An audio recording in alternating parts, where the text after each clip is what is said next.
A young girl cowers in terror as a shadow looms, her hidden location finally discovered by a pursuer. Suddenly, a cloaked woman lunges through the narrow alleyway with predatory speed, chasing the defenseless child down. Reaching out with a rough hand, the thief seizes the girl's shoulder to snatch away her precious keepsake.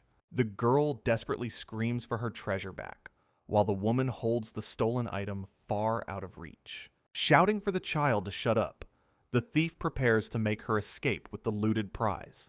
Glancing down at the silver ring, the woman wears a twisted, greedy smile as she admires her find.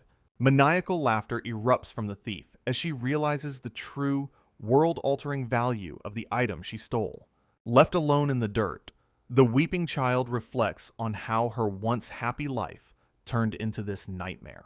Memories of 3 years ago flood back, showing the day a terrifying horde of monsters destroyed her city.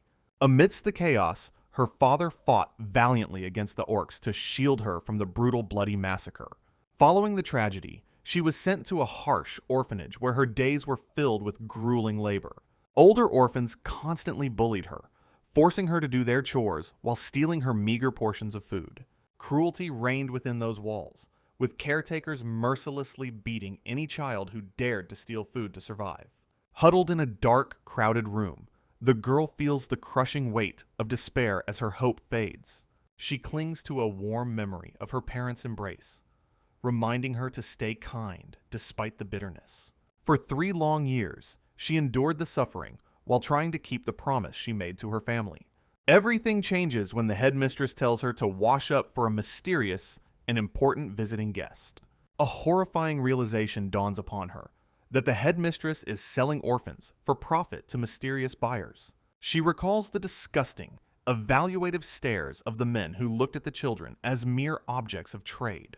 Driven by a sudden surge of desperation, the small girl finally runs away from the orphanage to find freedom. The charm bag lies abandoned, representing the final link to a family long lost to tragedy. Meanwhile, the thief begins to unravel the pouch with a sinister, self-satisfied smirk on her face. Shocked by the sudden mention of her name, the girl stares in utter disbelief at her captor. As she turns to leave, the woman details the arduous journey she took to track her down. Gripping the child's chin, the woman mentions a grandfather who will be quite surprised upon meeting her. Confused and trembling, the girl tries to make sense of this mysterious relative she never knew existed. A cold, calculating intensity flares within the woman's eye as she prepares for her final move. Leaning in closer, she mockingly reveals that the grandfather actually belongs to her own twisted destiny. Darkness surrounds the thief as she recounts regaining memories of a life from another world entirely. She reveals how she realized this world follows the plot of a story she once knew. Determined to change her fate, she spent years training in magic and living as an adventurer. However, the path to the academy was barred to all but the highest-ranking noble elites. Suddenly, the woman's hands clamp around the young girl's throat in a violent, suffocating grip. Brandishing a sharp blade, the thief declares her intent to steal the role of the story's protagonist. She displays a dark magic stone, explaining its origin from the concentrated blood within a heart.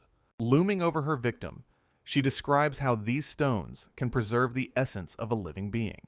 A horrific ritual begins as the woman prepares to transfer her own soul into the child's body. Her eyes widen with madness, fueled by the desire to complete her long-forbidden research at any cost. The young girl gasps in agony while the woman boasts about the years spent crafting this stone.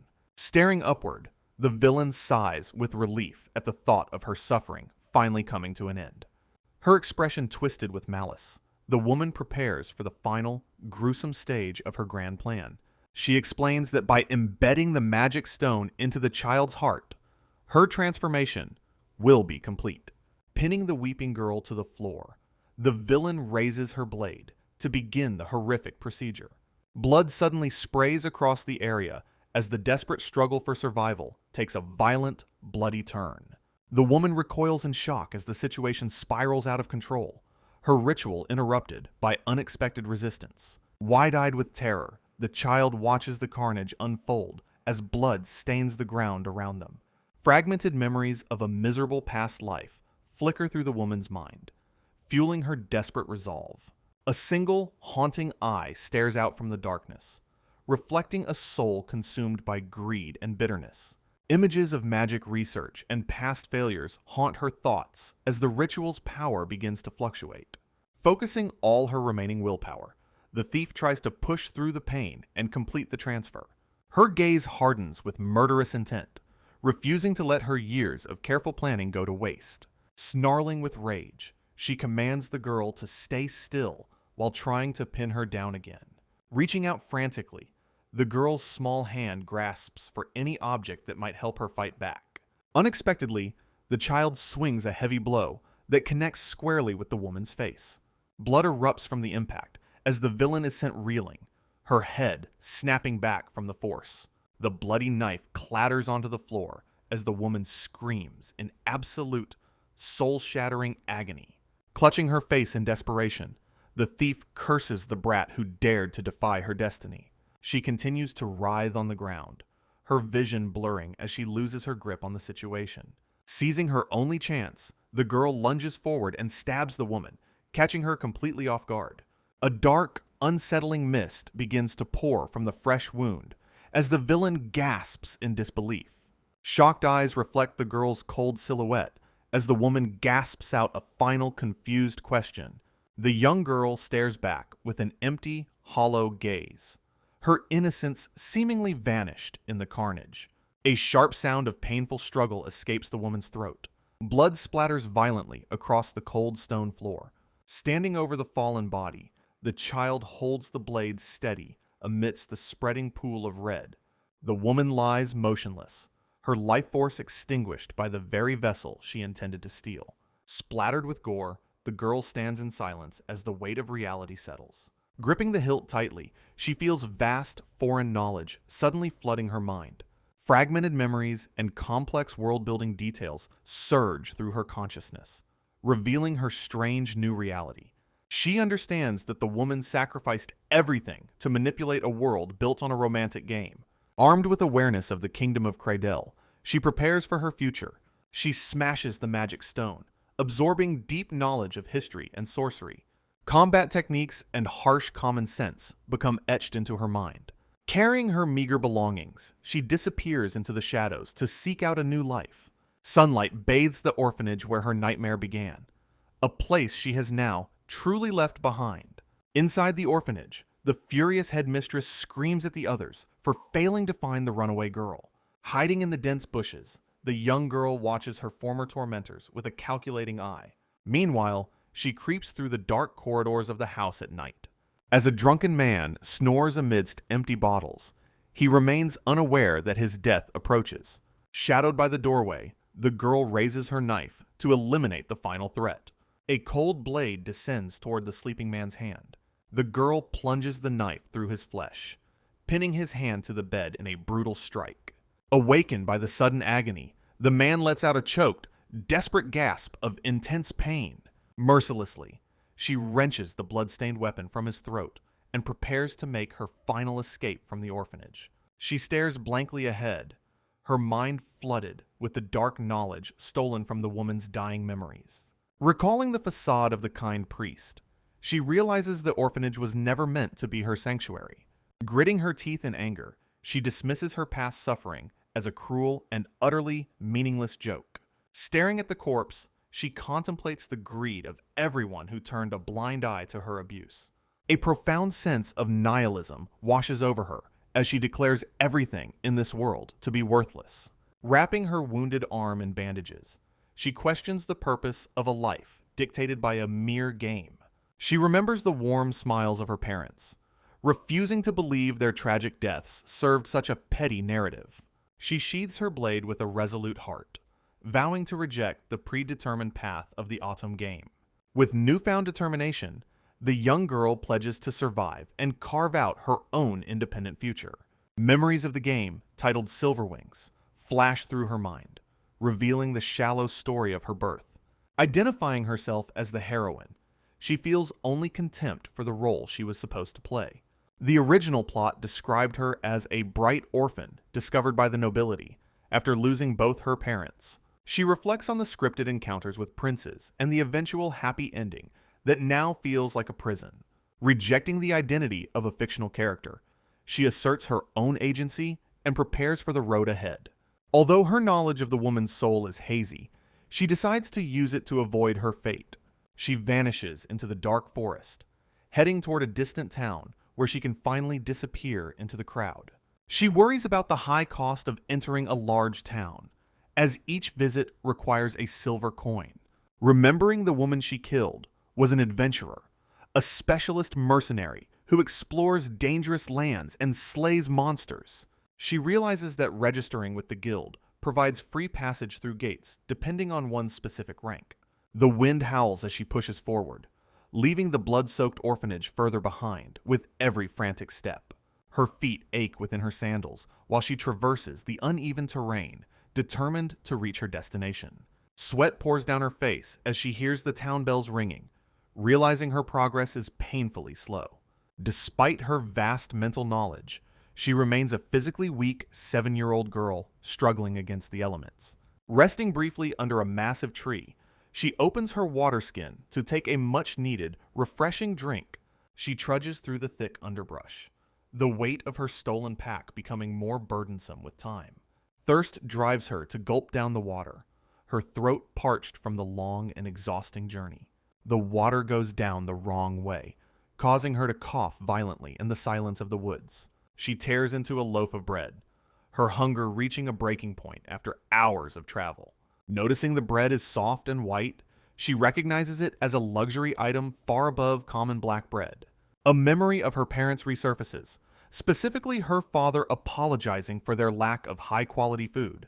Looking down at the meal, she feels a pang of grief for the simple joys she once shared. Silence falls over her as she contemplates her lonely path and the life she was forced to leave. Hunger eventually overpowers her sadness, and she devours the remaining food and water with desperate urgency. Sitting against a trunk, she carefully wraps bandages around her tired, blistered feet to continue her trek. She checks her supplies, knowing she must manage her resources carefully to survive the coming days. Finding a berry bush nearby, she grimaces at the sour taste, but eats them to sustain her energy. She pauses to think, wondering if the sour berries she just ate are safe to consume. Looking down at the heavy pack she carried from the orphanage, she decides to check its contents. Rummaging through the bag, she estimates her food supplies will only last for about 3 more days. Her focus shifts instantly as her sharp eyes catch sight of something tucked away in the bottom. Pulling out an old, weathered book, she realizes it is a valuable but common item for research. Spreading everything on a cloth, she inventories her potions, coins, dried meat, and basic survival tools. Opening the stolen journal, she discovers detailed notes and sketches regarding local flora and medicinal plants. She realizes the woman must have stolen this book from her own master during her dark past. Sitting beneath the shade of a large tree, she meticulously studies the text to understand this world.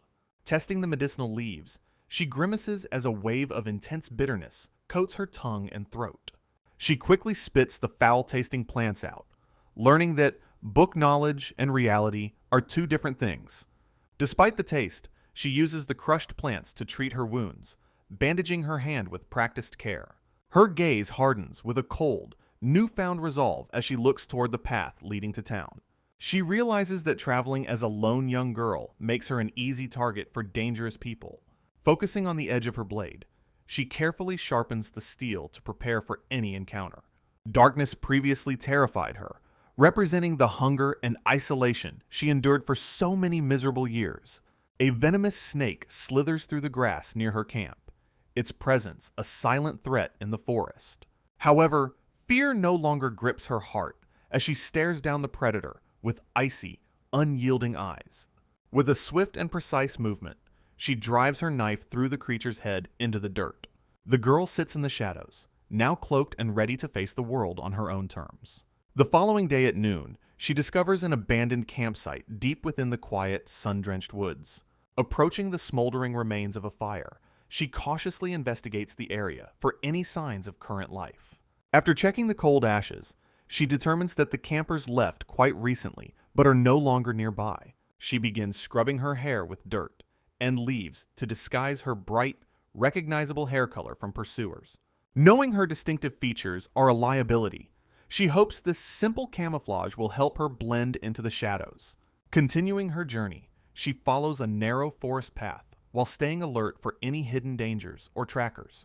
Finding a small hidden waterfall, she pauses to admire the clear water as it trickles down the mossy rocks. She considers drinking from the stream, but remembers the danger of consuming unboiled water in the wild. Unfortunately, the lack of flint in her supplies prevents her from starting a fire to purify the water properly. As she cleans her skin, she reflects on the fundamental differences between ancient magic and scientifically analyzed sorcery. Recalling an older orphan using daily life magic to start fires, she realizes she must learn basic spells herself. Her stolen knowledge reveals 6 types of utility spells, designed to help with everyday tasks and survival in nature. She remembers the woman's lessons about attributeless magic, though much of that technical information remains confusing and incomplete. Feeling the physical strain of her young body, she acknowledges how troublesome it is to rely on limited knowledge. Deciding to prioritize practical utility spells over complex sorcery, she focuses on mastering the basics of daily survival magic. She conceptualizes magic as the manipulation of internal energy converted from the ambient mana found throughout the entire world. To cast a spell, she must feel the flow of power within herself and visualize a clear, intent-filled image. Despite her efforts, she finds it incredibly difficult to sense the dormant magic power hidden deep inside her body. Reasoning that magic stones form within the blood, she concludes that her own veins must carry the necessary energy. Placing 2 fingers on her bandaged wrist, she concentrates intensely on the rhythmic pulse of her own life force. She closes her eyes, searching deep within her veins for any trace of latent magical power. Failing to sense anything, she stands discouraged behind the bushes while reflecting on her physical limitations. Picking a berry, she concludes that truly sensing magic requires an external stimulation she currently lacks. Suddenly, she draws her stolen dagger and performs a series of rapid, experimental practice swings. Though she possesses the theoretical knowledge of dagger arts, her young body remains frustratingly slow. She understands that skills are not instant gifts, but technical arts engraved onto one's very soul. Continuing her practice, she finds that the woman's murderous combat instincts are beginning to surface naturally. Despite inheriting these dark memories, she firmly asserts that her identity remains her own alone. She recalls the thief's delusional belief that a magic stone could successfully transfer a whole personality. Swinging her blade again, she questions if such a success would just create a complete stranger. As night falls, she spots a faint, flickering light from a campsite nestled deep within the woods. Peeking through the dense foliage, she feels a surge of anxiety upon discovering another person nearby. She watches a mysterious silhouette sitting by the fire, debating whether to approach or flee immediately. The crackling of the fire accompanies the daunting presence of the large figure across the clearing. Suddenly, a booming voice commands her to reveal herself, shattering the silence of the dark forest. The man suspects a monster is lurking nearby and peers intently into the dark tree line. He threatens to drag her out forcibly if she refuses to show herself to him right now. Her hands tremble with fear as the pressure of the intense situation weighs heavily upon her. Taking a shaky breath, she prepares to step out and confront the unknown person head-on. She finally bursts from her hiding spot, running toward the light with a mixture of terror and resolve. Bolting through the dark grass, she senses the predator closing in from the tree line. Frantically vaulting over thorns and tangled roots, she pushes her small frame to the limit. However, a heavy boot stomps into the dirt as the hunter begins his relentless chase. Chest heaving with every step, she realizes her pursuer is gaining ground with terrifying ease. She freezes in terror upon realizing the massive warrior moves with completely silent, ghostly footsteps. Running blindly into the deepening gloom, she searches for any way to lose her tracker. Sweat stings her eyes while the crushing weight of certain capture looms over her heart. Suddenly, the man's shadow falls over her, ending her desperate run in an instant. He disappears into the foliage, maneuvering through the dense woods like a spectral hunter. Another silent leap brings him closer, his movements blurred by the shadows of the night. She pauses to breathe, wondering if she has finally lost him as his presence fades. Suddenly, a cold steel blade whistles through the air, narrowly missing her as she dives. The impact erupts with violent force, nearly catching her in its deadly, destructive path. An axe slams into the wood right above her head, leaving her trembling with shock. She realizes the hunter only suppressed his aura to pinpoint her exact location this whole time. Realizing he is too fast to outrun, she stops and prepares for a final showdown. Charging forward with a desperate cry, she attempts to strike before he can move again. She swings her weapon with all her might, aiming for the man's vital points. However, he casually parries her blow and strikes her down with an overwhelming physical hit. The girl is sent tumbling through the dark woods, crashing into the dirt in defeat. Exhausted and panting heavily, the young girl collapses on the forest floor after her terrifying ordeal. A massive silhouetted warrior looms over her, expressing genuine shock at discovering a lone child in the woods. Looking down at her dropped weapon, the man urgently tells her to stay conscious and steady her breathing. Darkness momentarily consumes her vision as the overwhelming fatigue from the chase finally takes a heavy toll. The stranger laughs heartily while apologizing, explaining that he mistook her small, cloaked figure for a dangerous kobold. Later, she sits by the fire and hungrily devours a skewer of grilled snake provided by her unlikely savior. As they rest together, the man questions why she is alone and where her family could possibly be. Noticing her lingering distress, the warrior gently asks the silent girl if she is still feeling any pain. She simply shakes her head in response, remaining quiet while she processes the sudden turn of events. The man explains he used healing magic on her, though he expresses regret for breaking her fragile knife. To make amends, he holds out a sturdy, professional-grade dagger, normally used for dismantling defeated forest monsters. She accepts the gift with a soft thank you, addressing the rugged adventurer as a middle-aged man. Taken aback by her comment, the warrior quickly clarifies that he is actually only 20 years old. He wears a sulky expression while she watches him, clearly surprised by his unexpectedly youthful, true age. The conversation shifts as the man listens intently to the determined young girl's next serious request.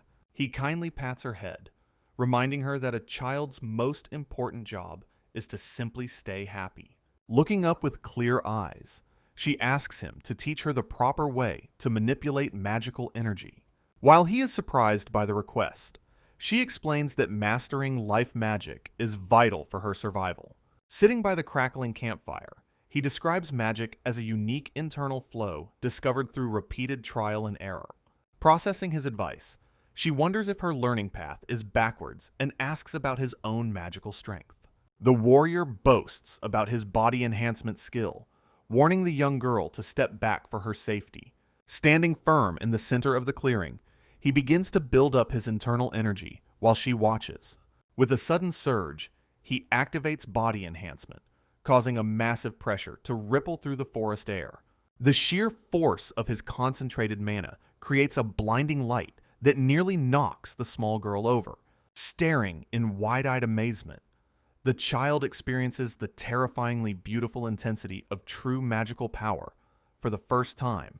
Despite the overwhelming aura, she slowly approaches him, feeling the heavy weight of the mana pressing against her. Reaching out with a trembling hand, she touches his armored leg to directly perceive the flow of his energy. A violent spark erupts upon contact, startling the warrior as the girl is nearly thrown back by the discharge. He scolds her for being reckless while she lies on the ground, surprised by the raw power she felt. Looking at her own palm, she finally realizes that the tingling sensation she feels is the essence of mana. Confirming that her hypothesis was correct, she sits down as the man watches over her with concerned curiosity. Closing her eyes, she focuses inward to sense the rhythm of her life, force circulating within her veins. The warrior watches her in stunned silence, sensing an unusual shift in the girl's presence and magical aura. He shouts in disbelief, asking if she just successfully performed a body enhancement technique on her first try. With a faint, satisfied smile, the exhausted girl declares that she has finally grasped the trick to magic. Her strength suddenly fails as she stumbles forward, the heavy burden of magic taking an immediate physical toll. Sitting by the fire, he warns her that using enhancement constantly will lead to a total physical collapse. The man falls into a silent, contemplative mood while considering the child's incredible potential and strange background. Sighing deeply, he rubs his face, clearly overwhelmed by the responsibility of dealing with such a bizarre child. Finally, he stands up with a determined shout, deciding to help her for just one more day. Feld confidently declares he will teach the young girl the survival basics starting tomorrow morning. He continues with a wide grin, telling her to be fully prepared for the training ahead. The girl looks on in silent confusion, processing the man's sudden and overwhelming warrior intensity. The man introduces himself as Feld, maintaining a boisterous attitude despite the dark forest surroundings. Shortly after, he asks if she has ever viewed her own personal status information before.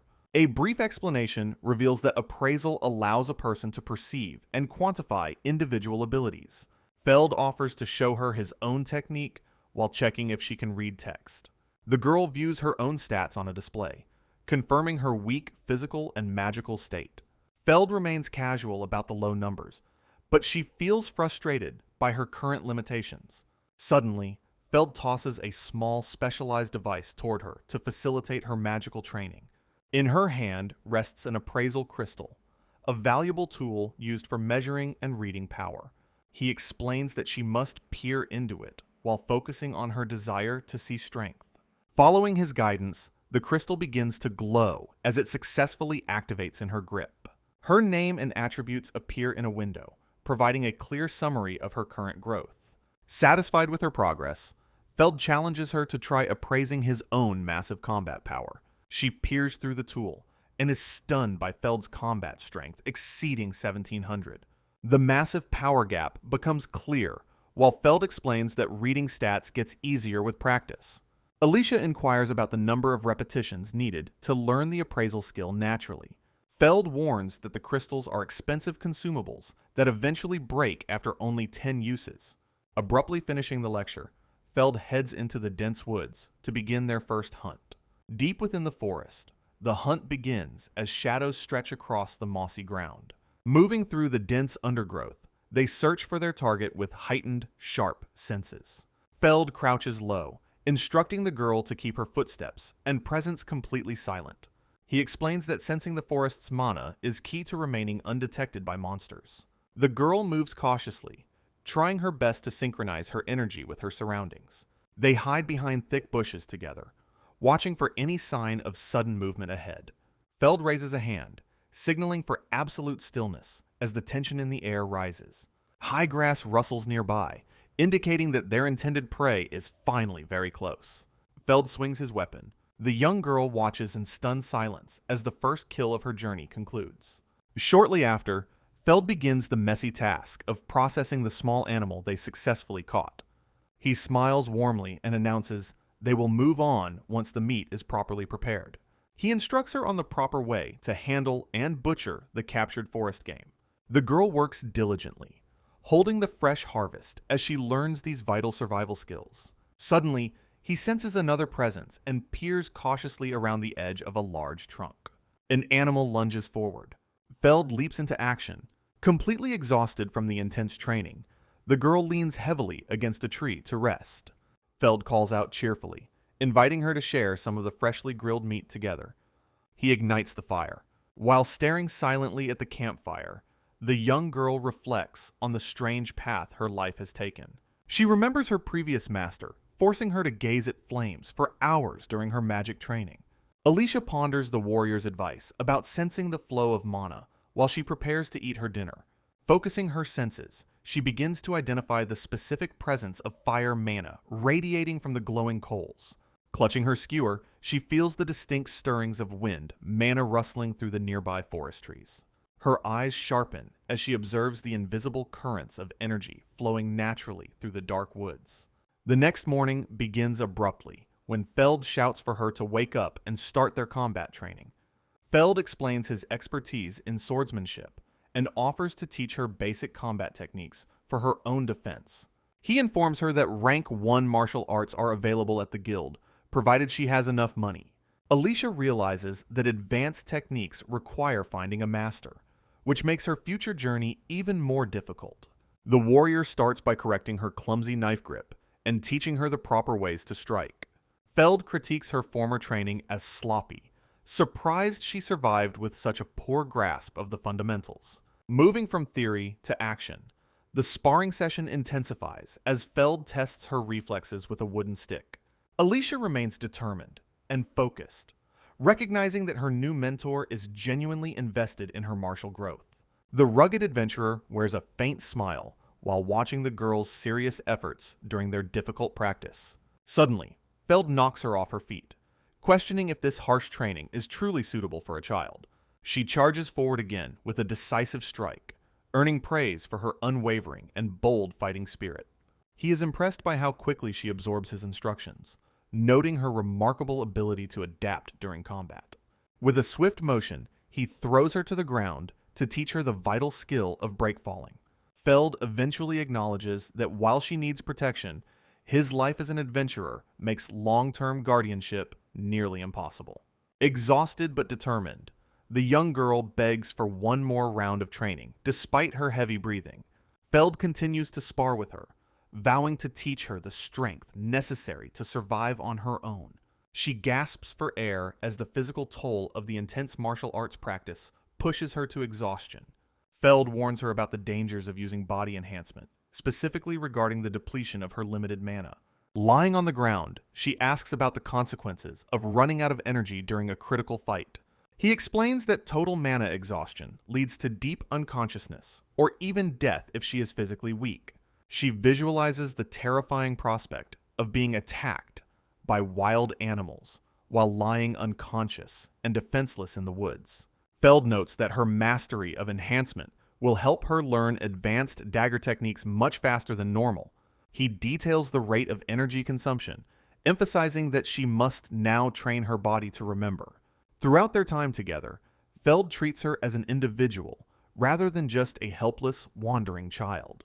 Although the training is grueling, she finds comfort and warmth in his large, calloused hand during their breaks. As the sun begins to set over the horizon, the unavoidable time for their parting finally draws near. Feld announces that he must depart, signaling the end of their brief but impactful time as student and master. He encourages her, stating that while they were rushed, he taught her the absolute basics for her survival. The girl remains silent, looking down as she prepares to say goodbye to her first true ally. Feld gazes at her with a gentle, soft expression, clearly moved by the young girl's unwavering spirit. Bidding her farewell, he pats her head and tells her to be even stronger when they next meet. She looks up at him with a mix of sadness and determination, absorbing his final words of encouragement. A simple nod is her only response, while she feels the lingering warmth of his hand atop her head. Reflecting on his kindness, she realizes that unlike most adults, Feld truly cared enough to teach her survival. She watches Feld leave, admiring the kindness and strength reflected in his broad, retreating back. A soft light catches her eye as she processes the bittersweet weight of their sudden parting. Memories of her father materialize like ghosts, showing a younger version of herself chasing a lost shadow. As the real Feld vanishes into the distance, she stands as a solitary witness to her own past. Sorrow flickers briefly in her eyes, while the silence of the forest settles around her small frame. She blinks away the lingering sadness, focusing her mind on the difficult road that lies ahead. Warm echoes of family laughter fade into the wind, leaving her with only fleeting memories to hold. Stepping away from the empty campsite, she begins her lone trek, fully embracing her new independence. The dense canopy provides a dark sanctuary as she stops to refine her burgeoning magical abilities. Concentrating her stolen knowledge, she produces a tiny crackling spark within the center of her palm.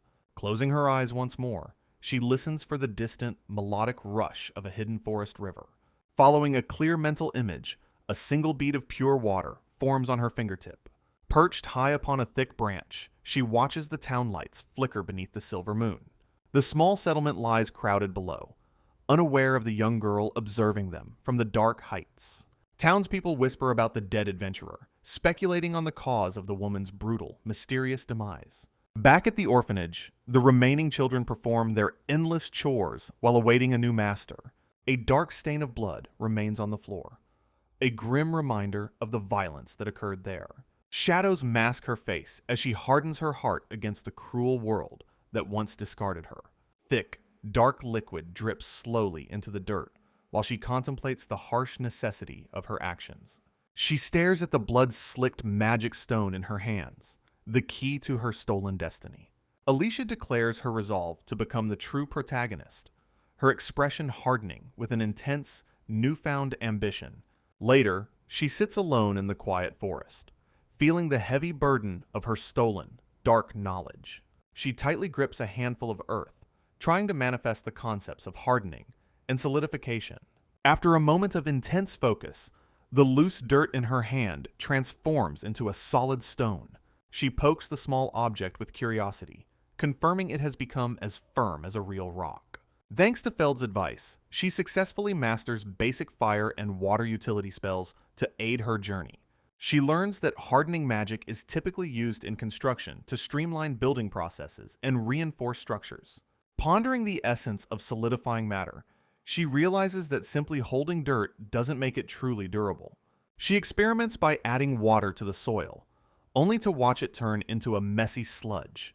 Without using water, she tries to find a different catalyst to bind the loose sand together. A sudden flash of mana results in the creation of a hard, gray stone in her palm. Surprised by the outcome, she wonders if she has successfully performed a more advanced level of magic. She examines the small, hard object closely, questioning if her improvised binding method actually worked properly. Testing its strength, she flings the magical stone at a nearby tree with all her might. The impact erupts in a burst of light, proving the stone possesses significant stored energy. Although not a perfect success, she feels a sense of accomplishment in her rapid magical growth. At a clear stream, she washes the dirt from her face while reflecting on her previous training. Staring into the rippling water, she notices a subtle change in her appearance reflected back at her. She recognizes her hair is a distinct pink blonde, a dangerous trait inherited from her high-born mother. Sitting on the riverbank, she wonders if she can use ash to further disguise her recognizable features. Traveling deeper into the forest, Alicia observes the environment while searching for a secure place to rest. She begins practicing her hardening magic again, focusing her mana on a small, loose clump of forest soil. The earth initially fails to hold its shape, crumbling apart despite her intense mental effort and focused gaze. Alicia notices the soil feels wrong, realizing that her technique needs more than just simple visualization to work. With a sudden surge of power, the dirt finally solidifies into a hard, singular rock within her small palm. Smiling at her success, she feels grateful for the memories that provided the technical foundation for her magic. She recalls information about clay, noting that its fine particles make it an ideal medium for magical hardening. By visualizing her mana permeating every microscopic gap, she manages to create a far more durable, solid object. Inspecting the finished product, she appreciates the practical utility of being able to create tools from common earth. Holding the stone, she feels a sense of accomplishment while preparing for the next stage of her training. Returning to her makeshift camp, she begins organizing her meager supplies while the forest shadows continue to lengthen. Pausing her work, she sniffs the air after detecting a faint but familiar scent drifting through the trees. She identifies the smell of an old campfire, wondering if other people or monsters are still nearby her. Focusing her sharp eyes and senses, she attempts to read the subtle movements of mana within the surrounding air. A sudden gust of wind swirls around her as she concentrates on mastering her new elemental utility spells. Seated on the ground, she carefully kneads a mixture of clay and water to practice her shaping abilities. Sensing that the nearby campfire has been extinguished, she decides to take advantage of the cover of darkness. She applies hardening magic to the stones surrounding her fire pit, ensuring the area remains secure and sturdy. Alicia drops small, processed ingredients into her bowl, preparing a simple but necessary meal for her long journey. She summons a steady flow of water to fill the pot, successfully utilizing her magic for practical survival needs. Alicia gasps for air, her young body reaching its physical limit after the day's intense magical exertion. Sitting by her fire, she realizes she pushed her mana capacity to its absolute breaking point today. Focusing on a stick, she hopes her hardening magic lasts long enough to carve a simple spoon. Silence falls over the clearing as the evening shadows stretch long across the dark forest floor. She carefully inspects her handiwork, wondering if the makeshift tool is finally ready for her meal. A warm bowl of rabbit meat and wild herb soup sits waiting atop a large green leaf. Taking a sudden, large bite, a look of pure shock and intense disgust instantly washes over her.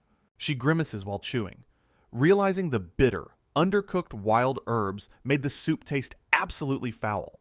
Shifting her focus to combat, she prepares to practice knife throwing to compensate for her few defenses. She hurls the small blade toward her distant forest target. The knife strikes the thick bark with a dull thud. It clatters onto the dirt path, failing to stick properly. Alicia sighs in frustration, acknowledging that her childlike muscles cannot execute the martial techniques perfectly yet. She stares ahead with a stoic gaze, accepting that physical strength is a barrier she must eventually overcome. Changing her strategy, she decides to gather heavy stones for throwing instead of relying solely on blades. She gently runs her fingers through the long, silken strands of her mother's hair she still carries. Sitting alone, she considers the possibility of selling the valuable hair once she reaches the distant town. Her small hands begin meticulously braiding the long strands into a sturdy cord for her future use. The moon rises higher as the forest becomes a sanctuary of silence for the lone traveling girl. Focusing on the intricate task, she notes how difficult it is to weave such delicate, fine hair. Alicia notes the passage of time as darkness falls, deciding to gather berries before night truly settles. She experiments with dried insect-repellent herbs, unsure if her method of burning them is actually effective. Perched high on a branch, she spots another campsite, but resolves to keep her distance from others. While picking fruit, Alicia begins to sense a strange presence lingering in the environment around her. Recalling her mother's stories, she wonders if fairies or spirits are responsible for creating the world's mana. She ponders which elemental spirits inhabit the forest, considering if the darkness represents a specific magical attribute. Staring at the trees, she questions if their essence is composed of water or earth attribute energy. Alicia attempts to categorize mana by color, associating darkness with black, light with white, and earth with yellow. Continuing her logic, she visualizes fire as red and wind as green while moving through the dense woods. The young girl experiences a strange sensation as she begins to perceive the surrounding darkness as pure black. By focusing her imagination, she sees the once shadowy forest erupt in a vibrant display of magical colors. After a moment of doubt, she confirms that this visual perception of mana is a tangible reality. This unique ability to see colored mana persists, despite her mentors only ever mentioning feeling its presence. Recognizing the potential of this rare talent, she decides to hone it as a secret, powerful weapon. She carefully balances elemental colors within herself, drawing in light while suppressing the influence of the dark. With a focused breath, Alicia successfully activates her stealth skill to hide from any potential forest predators. The mental strain of maintaining the skill takes a visible toll on her small, increasingly exhausted body. Her footsteps remain slightly audible against the forest floor, indicating her concealment technique is still quite imperfect. She realizes her mana control is immature, requiring constant and difficult micro-adjustments as she continues moving. Despite the exhaustion, Alicia approaches the riverbank and prepares to practice her stealth technique once more. Alicia fills her water skin using a basic summoning spell, carefully managing her limited resources for the road. Contemplating her dwindling rations of jerky and cheese, she decides it is time to head toward the town. Suddenly, a venomous snake rustles through the nearby tall grass, catching her sharp and ever-watchful gaze. She observes the creature slithering past her, wondering if her presence has gone completely unnoticed by the predator. Reaching for her blade, she confirms her stealth abilities are now sufficient to evade detection from wild animals. With a lightning-fast strike, she drives her sturdy dagger through the snake's head, pinning it to the earth. She retrieves her fresh kill, proving that she can provide for herself in the heart of the wilderness. Moving away from the grass, the young girl prepares the snake as a necessary supplement to her diet. Following her morning drills, she begins practicing with a new sling to add range to her combat repertoire. Spinning the homemade weapon, she recognizes that even a child can deliver a lethal blow with enough force. She analyzes her technique, discovering that infusing the weapon with her own mana significantly improves its overall accuracy. The braided hair sling resonates perfectly with her energy, revealing a potential method for enhancing all her weapons. The next morning arrives, and she tightly fastens her pack, ready to continue her long trek through the forest. Setting off with a determined pace, she leaves her temporary sanctuary behind to find safety in the town. Calculating the journey ahead, she realizes her small legs will take much longer than an adult to reach civilization. While traversing the fields, she trains her body enhancement skills, careful not to deplete her internal magic reserves. She ponders the difficult principles of light and dark magic, which differ greatly from her other utility spells. Focusing her will, she attempts to conjure a small orb of glowing light within the center of her palm. The tiny spark flickers and vanishes instantly, leaving her staring at her empty hand in silent, confused disappointment. Trekking across the plains, she analyzes the failure, remembering that light spells usually require a physical anchor point. Alicia theorizes about separating magic power to fuel a sustainable light source like a small, flickering flame. Suddenly, light erupts. She successfully activates the dark spell, making her blade glow with an intense, blinding white radiance. A heavy horse-drawn carriage rattles past as the young girl hides in the shadows of a tree. Swift practice strike. Breathing heavily, she realizes she needs much more practice to master these difficult magical combat techniques. Satisfied with her progress in magic, she continues her solitary trek toward the distant, shimmering town.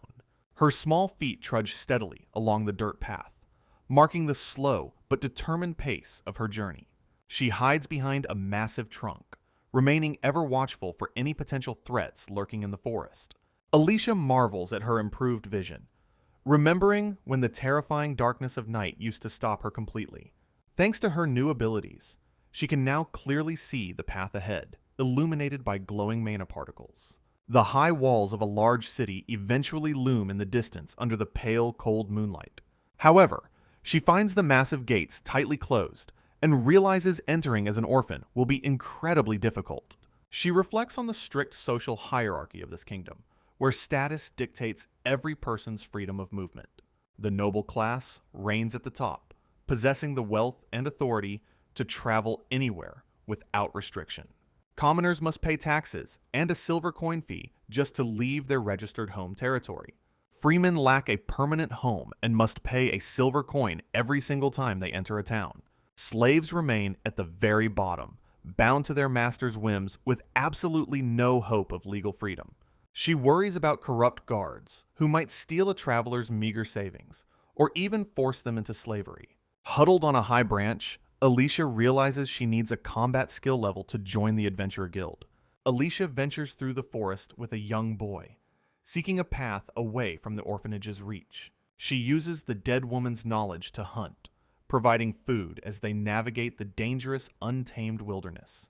Eventually reaching the outskirts of a town, they scout the perimeter while staying hidden behind dense greenery. Alicia moves with quiet precision, her new stealth skills allowing her to approach the city walls undetected. They find a gap in the defenses, slipping into a dark, derelict corner of the bustling town. The scenery shifts to a desolate slum, where Alicia wonders if any shops will serve a stray child. She notes the thin mana in the city, making it difficult to suppress her presence as effectively. Navigating the ruins, she discovers an old well that serves as a vital resource for the poor. Alicia begins drawing water, the heavy rope creaking as she works to satisfy her thirst after travel. Her focus is broken by a sudden, aggressive shout that echoes through the quiet, dusty slum alleyway. Two orphans confront her, demanding to know who gave her permission to use their territory's well. The local children look wary and desperate, their faces hardened by the cruelty of living in poverty. The boy steps forward with a pointed finger, threateningly ordering her to pay a fee for the water. Alicia's gaze turns icy and analytical, her mind already calculating the weaknesses of her young, hostile opponents. Sensing a shift in the air, the two slum children tremble as an unnatural pressure emanates from her. Casually flipping a coin, she contemplates whether these desperate children are worth the effort of a fight. She tosses the coin toward them, testing their reaction while maintaining her superior, combat-ready stance. The boy stares in shock at the currency, confused by the sudden display of wealth from a traveler. Greed quickly overrides his caution as he lunges forward, demanding that she hand over every coin she possesses. Alicia looks back with a chilling intensity, prepared to show them the true meaning of a life-or-death struggle. Alicia delivers a swift, powerful punch that sends the aggressive slum boy reeling backward. She pins him to the dusty earth, pressing her sturdy blade dangerously close to his terrified throat. A sudden scream of fear from the younger girl interrupts the fight, catching Alicia's immediate attention. The small girl turns and bolts into the shadows of the slum, fleeing the scene in terror. Alicia moves with preternatural speed, dashing across the uneven ground to catch up with the runaway child. Her eyes sharpen with focus while she tracks the girl's erratic movements through the dark alleyways. Reaching her, Alicia provides comfort to the sobbing child, calming her down amidst the surrounding ruins. They huddle together in the darkness as the ominous sound of heavy footsteps approaches their hiding spot. Alicia calmly inquires about the location of a shop that will trade with a wandering orphan. She leaves the defeated boy behind, guiding the younger girl through the dangerous and decaying slum streets. Her resolve hardens as she realizes that staying uninvolved is no longer a viable option in this town. A cruel, older man looms over the two shivering children, his presence radiating malice and aggression. He violently demands a fee for the well water, ignoring the boy's desperate pleas for mercy. Alicia observes the injustice from her vantage point, quickly analyzing the man's patterns and obvious physical weaknesses. The man scoffs at a single copper coin, throwing it aside while demanding a much higher payment. The boy desperately protects a piece of bread meant for Shuri as the man prepares to strike. Raising his heavy fist, the tyrant shouts a final threat before attempting to crush the defenseless children. Alicia watches the unfolding violence with an icy gaze, her hand tightening around the hilt of her blade. Painful memories of the headmistress's previous cruelty flicker through her mind, stoking a deep, burning inner rage. She stares forward with unwavering determination, ready to eliminate the monster standing right before her eyes. The man recoils in sudden shock as a small projectile strikes him squarely in the forehead. Alicia stands ready with her homemade sling, while the young boy watches her in utter amazement. Towering over the children, the brute begins to tremble with a mixture of confusion and growing rage. Suddenly, a ceramic object shatters with a sharp crack, scattering jagged shards across the dusty ground. Clutching his face in agony, the man gasps as the impact of the strike finally registers. With cold, calculating eyes, the young girl prepares to finish the confrontation she started. She suddenly bolts into the shadows, moving with a speed that defies her small, childlike stature. Her sandals kick up dust as she navigates the narrow, winding corridors of the slum at high speed. Watching from the corner, she notes the man's clumsy movements as he tries to locate her. Winding her weighted cord, she prepares to deliver a decisive and lethal blow to the tyrant. Leaping from a nearby crate, Alicia delivers a powerful strike that catches the man completely off guard. The heavy brute collapses, face first into the dirt, with a sickening thud, finally silenced by the girl. Breathing heavily, Alicia stares down at her fallen opponent, ensuring he is no longer a threat. She reveals her new weapon, a cord made of hair weighted with several heavy copper coins. Without wasting a single second, she disappears back into the shadows to avoid any other searching eyes. Sweat drips down her face as she recovers from the intense physical exertion of the brief fight. Alicia delivers one final, ruthless strike to ensure the man will never trouble the orphans again. The two orphans stare in stunned silence at the fallen man and the mysterious girl who saved them. A small pouch clatters onto the ground, containing the meager spoils of the defeated bully. Looking toward the boy, Alicia coldly instructs him to clean up the mess and dispose of the body. The boy nods frantically, his face pale with shock as he processes the cold command to hide the body. Together, the siblings stare in horrified silence at the lifeless form of their former tormentor lying in the dust. Alicia remains stoic, reflecting on how easily a life can be snuffed out in the lawless, forgotten slums. Adjusting her scarf, she walks away with a chilling resolve, leaving the terrified children to handle the gruesome cleanup. She arrives at a dilapidated pawn shop, tucked away in a derelict corner of the increasingly crowded city. A small bell jingles sharply as she pushes open the heavy, weathered door to enter the quiet establishment. Cautiously stepping inside, she scans the cluttered room, filled with various oddities and dusty, forgotten treasures. Behind the counter, a weary shopkeeper looks up from his ledgers to acknowledge the entrance of the young traveler. He glares at her suspiciously, noting the unsettling, predatory intensity visible in the small girl's sharp eyes. Matching his hostile gaze, she coldly remarks that neither of them possesses a particularly friendly or welcoming expression. She inquires about small knives suitable for throwing, prompting the man to point toward a nearby display shelf. Testing the weight of a blade, she realizes her current physical strength makes throwing such heavy steel quite difficult. Shifting her focus, she asks for appraisal crystals, though the exorbitant price of 4 silver coins surprises her. The merchant shrugs, explaining that his shop operates on its own set of harsh, opportunistic market rules. Wearing a knowing smirk, she realizes this place specializes in selling items discarded by more reputable, high-end establishments. The shopkeeper's brow furrows as he begins to realize this child is far more observant than she appears. He points toward a weathered wooden box on the floor, suggesting she look there for cheaper, used alternatives. The bin is overflowing with discarded crystals, priced at 8 silver coins for the lot, or 1 per piece. Alicia asks if she is allowed to pick through them, receiving a dismissive grunt from the wary merchant. She examines the pile of junk, noting that most of the crystals are completely drained of their magical energy. Focusing her sharp, analytical gaze, Alicia scans the bin for crystals with remaining magical residue. Her small hands sift through the pile of junk, searching for any hidden gems. She places her selection on the counter while inquiring about the price of a sturdy bag.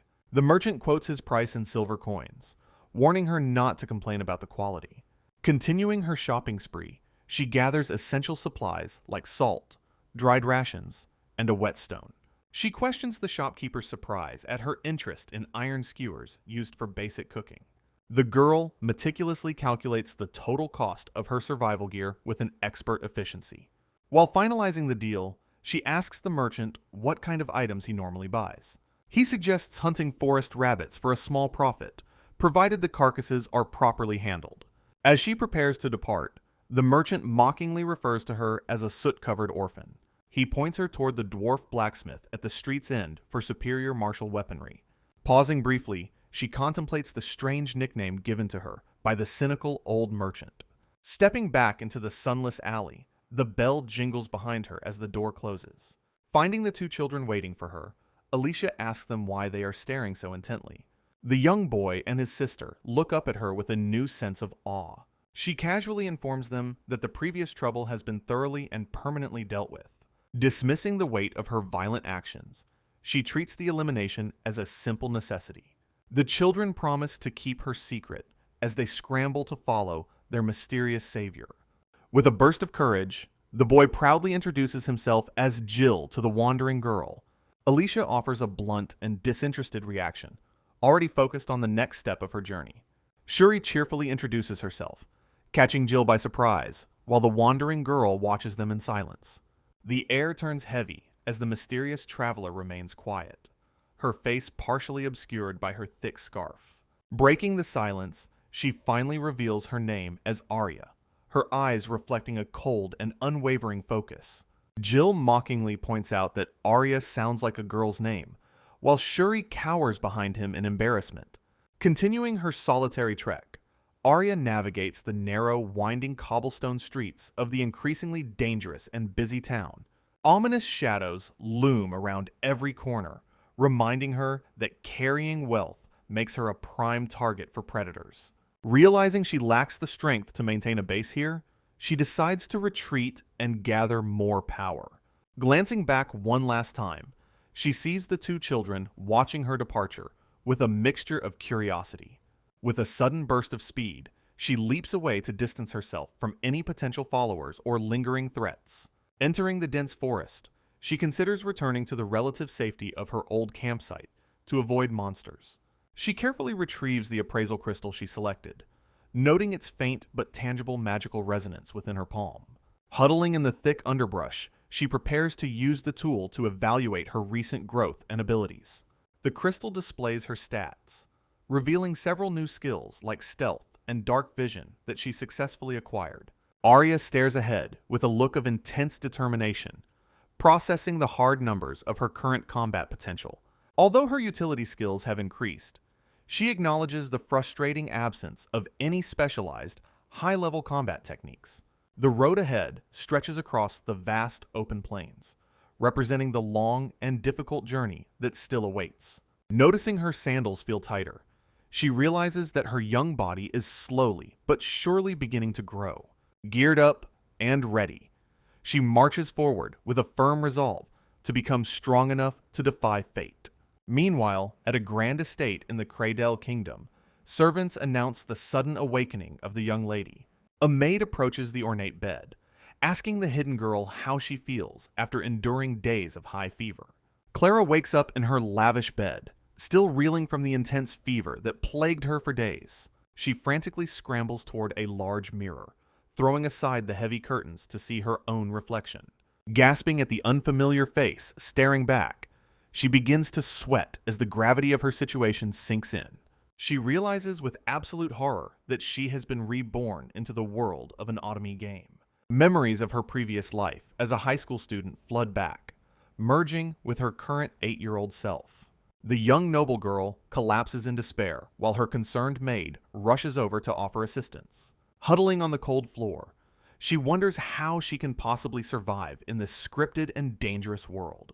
Her mind fills with images of her character's future as the villainess who faces exile or execution. Driven by desperation, she begins scribbling notes at her desk to identify every possible way to change fate. The heavy curtains of her bed frame the room, reflecting the isolation of her new aristocratic life. Sitting alone on her bed, she hangs her head while acknowledging the overwhelming weight of her tragic destiny. She decides that a conventional path won't save her and begins to formulate a far more ruthless plan. Meanwhile, Arya observes the distant horizon, aware that the game's events will soon begin to unfold. Clara stares forward with a cold, murderous resolve, concluding that the heroine must be eliminated to survive. Back in the wilderness, Alicia has adapted to her harsh survivalist lifestyle after 2 weeks of forest living. She has only returned to the town once, spotting the siblings who continue to linger in her mind. Shuri greets her with a bright smile, while Jill maintains his competitive and somewhat defensive attitude. Arya reflects on her shifting relationships, considering the children to be somewhere between strangers and true acquaintances. She continues her relentless combat training, refining her dagger techniques under the silent canopy of the trees.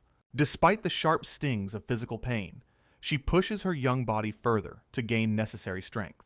Arya's appraisal crystal displays her updated status, showing her growth in non-attribute magic and increased combat power. She recalls Feld's explanation that skill levels determine one's rank, from a simple professional to a true master. Walking through the woods, Arya realizes that despite her mana increasing, manipulating the physical world remains quite difficult. Her weighted hair cord tangles again, forcing her to consider a more reliable alternative for her long-range combat. Suddenly, a sharp, throbbing pain shoots through her legs, causing her to double over on the forest floor. Drawing on stolen knowledge, she identifies the sensation as growing pains caused by her overflowing, dense, magical energy. Arya observes that high mana levels accelerate a child's growth, noting that even her hair has lengthened significantly. Since physical training has its limits, she decides to prioritize mastering the complex arts of sorcery and mana manipulation. Remembering the rank 2 sorceress she killed, Arya resolves to eventually surpass that level of high magical proficiency. A sharp skewer whistles through the air, representing her shift toward using precise, magic-assisted projectile weaponry for survival. She spends days sharpening iron skewers, concluding that light and dark magic would best complement her stealthy style. Her training involves setting traps and learning when to flee, rejecting the idea of fighting with honorable intentions. Looking at her skewers, she realizes she can never rely on the brute strength Feld possesses so naturally.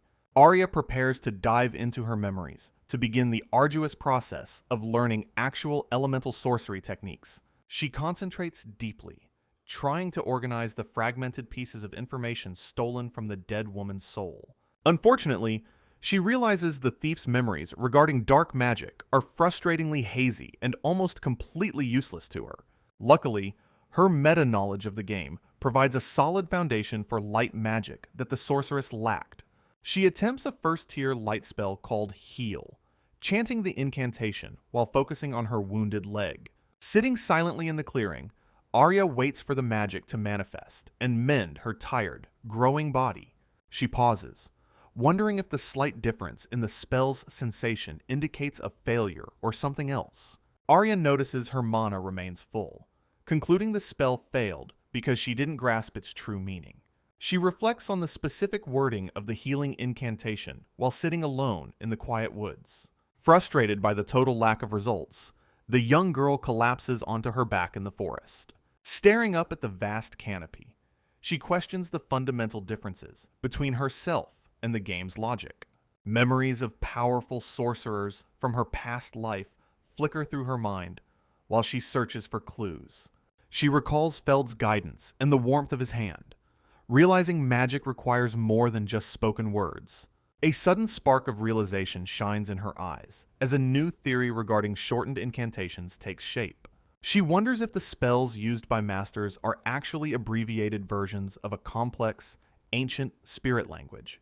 Her research suggests that modern incantations were simplified from an original tongue to make them easier to cast. Alicia begins breaking down lengthy phrases into smaller commands to find the core of the healing power. Realizing Feld spent months mastering a single spell, she acknowledges her own lack of dedicated, repetitive practice. She falls into a deep silence, carefully considering the woman's hazy memories to find any missing components. Clutching her leg, she resolves to dissect every incantation until the true nature of magic is finally revealed. She understands that empty words without intent or understanding will never reach their intended target or manifest energy. Gripping her clothes, she reminds herself that absolute, certain strength is her only path to continued survival. Arya sets off through the forest once more, determined to earn her power through hard and diligent work. She starts by isolating specific words within the chants, hoping to identify the exact phrasing for her needs. Focusing her will, she attempts to find the precise moment to infuse her mana into each spoken incantation. To maximize her growth, she practices these linguistic drills while simultaneously maintaining her difficult body enhancement technique. However, the first day ends with no success, leaving the exhausted girl to sleep fitfully atop a branch. On the second day, Arya experiments with varying her pronunciations, hoping to unlock the secrets of the healing spell. By the third attempt, she still sees no magical results, though her maximum stamina begins to rise incrementally instead.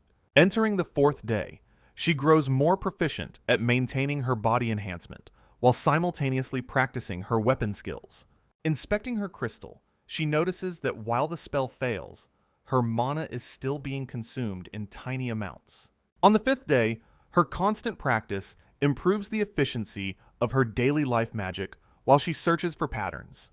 Anxiety begins to set in by the sixth day, as the specific words for healing remain frustratingly out of reach. On the seventh day, Arya chants a new variation and feels a sudden, unusual shift in her internal energy.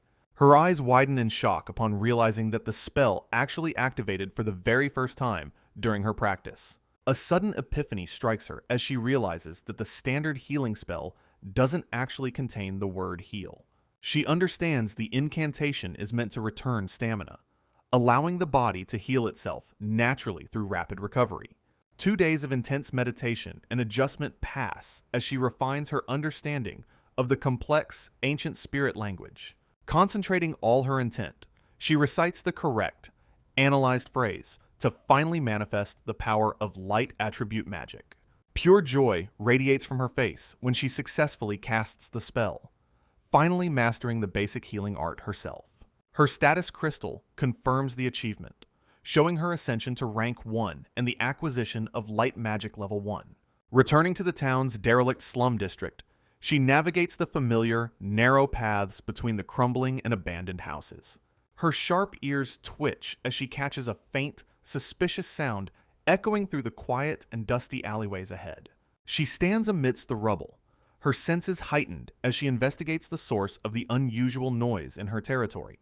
Creeping into the shadows of a dilapidated building, she prepares herself for a potential encounter with unknown slum inhabitants. Arya tilts her head in silent confusion, processing the unexpected sight she discovers hidden within the dark ruins nearby. A sudden, sharp jingling sound rings out as she pushes open a door, signaling her arrival at the blacksmith. The shopkeeper looks up from his reading, greeting the soot-covered girl who has returned to his cluttered store. She asks for high-nutrition preserved food, surprising the merchant with her sophisticated and unusual choice of vocabulary. Inspecting a bag of low-quality nuts, she points out they are burnt despite the high asking price. He reluctantly agrees to add a few more if she increases the size of her total purchase. Reaching into her bag, she asks if he is willing to buy a specific type of forest harvest. She displays several dark, round fruits on a large leaf, causing the merchant's eyes to widen in shock. Leaning in closer, he suspiciously asks where a lone child could have possibly discovered such rare and valuable items. Arya explains she found them deep within the woods, claiming she cannot describe the location without a map. These fruits are revealed to be essential ingredients for crafting potent mana potions, making them highly sought after. The shopkeeper notes the irregular quality and slight damage, stating he cannot offer the standard market price. He firmly reminds her that his shop follows its own strict rules regardless of the item's inherent rarity. Falling silent, he carefully weighs the value of the magic fruits against the risks of the trade. Eventually, he offers 3 silver coins for the batch, an amount she accepts while acknowledging his relative honesty. She continues her shopping list by requesting salt and rock sugar for her next long journey into the wild. Suddenly, the bell jingles violently as Jill and Shuri burst through the front door with loud, excited shouts. The merchant snaps at the children to be quiet, visibly annoyed by their sudden and chaotic intrusion. Shuri ignores the scolding and runs toward her friend, happily shouting Arya's name for everyone to hear. Embracing Arya, the younger girl excitedly notices that her mysterious savior has actually grown significantly taller recently. Jill demandingly asks where she has been hiding, but she simply offers a vague and disinterested response. He boastfully declares that he can also survive outside, proudly presenting his own meager items for sale today. Jill proudly holds up a large rabbit he hunted to impress the skeptical shopkeeper. Arya suggests the boy should have eaten his catch while the merchant rubs his tired eyes. The young girl asks about their earlier haste, prompting Jill to recount encountering a strange man. Jill describes the creepy individual who loomed over them, causing them to flee in terror. The shopkeeper confirms reports of a suspicious man loitering around the neighborhood recently. Arya quietly contemplates if the mysterious figure could actually be a dangerous thief stalking the area. She steps back into the alleyway as the shop's entrance bell rings out one last time. Reflecting on her recent training, Arya realizes she cannot yet defeat a truly skilled combat veteran. Noticing the siblings following her again, she decides to use them for a quick stealth drill. She focuses on suppressing the sound of her footsteps by carefully controlling her physical impact. Arya navigates the slums by following the natural flow of magical energy through the surrounding air. A narrow, desolate corridor between crumbling walls serves as the perfect training ground for her techniques. Believing she has finally lost her persistent followers, she prepares to leave the town behind once more. Suddenly, she pauses before a pitch-black doorway that radiates an unsettling and heavy silence. Sensing a hidden danger, the young girl freezes in place while her heart begins to race. Her eyes widen as she detects a subtle fluctuation in the mana nearby, signaling a hidden presence. She realizes the area is too quiet, lacking even the faint heartbeat of a normal living person. A terrifying thought crosses her mind that someone is using a high-level stealth skill against her. A brilliant silhouette suddenly erupts from the shadows, momentarily blinding the young and defenseless girl. Arya gasps in shock as a sharp blade tip suddenly appears right before her wide-eyed gaze. Arya dashes through the alley as a glowing assassin suddenly activates body enhancement to pursue her. A razor-sharp blade bites into the cold ground, narrowly missing her heels as she flees. Sliding across the dirt, the young girl barely evades a second lethal projectile aimed at her head. The mysterious attacker watches with amusement, noting that his small target possesses surprisingly sharp survival instincts. Stepping out of the gloom, a smug mercenary reveals himself, clearly viewing this hunt as a game. With a twisted grin, the killer declares that he might actually find some enjoyment in this chase.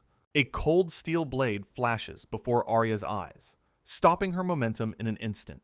Mocking her fear, the man commands her not to run as he closes the distance. She realizes with growing dread that her opponent is a professional combatant, far exceeding a common thief. Calculating her slim chances, Arya wonders if she can truly outrun someone with such overwhelming speed. She pushes her body to the absolute limit, activating her enhancement to dash into the dark slums. The hunter's laughter echoes through the narrow street as he effortlessly keeps pace with his prey. Desperation drives her to launch a counterattack, swinging a sharpened iron skewer with all her might. The mercenary casually sidesteps her desperate strike, his expression remaining one of bored indifference. Arya suddenly points her finger, shouting an incantation to conjure a blinding flash of light magic. Caught completely off guard, the assassin's eyes widen as the brilliant radiance momentarily steals his sight. Seizing the opening, she bolts away while her blinded pursuer clutches his face in frustration. However, the killer's smirk returns as he activates an auditory hallucination skill to disorient his small prey. A phantom noise erupts right beside her ear, shattering her focus and making her head spin. Arya recoils in total disbelief upon discovering that the man has somehow already moved ahead of her. Arya realizes magic was used and wonders what happened, feeling the strange pressure of the situation.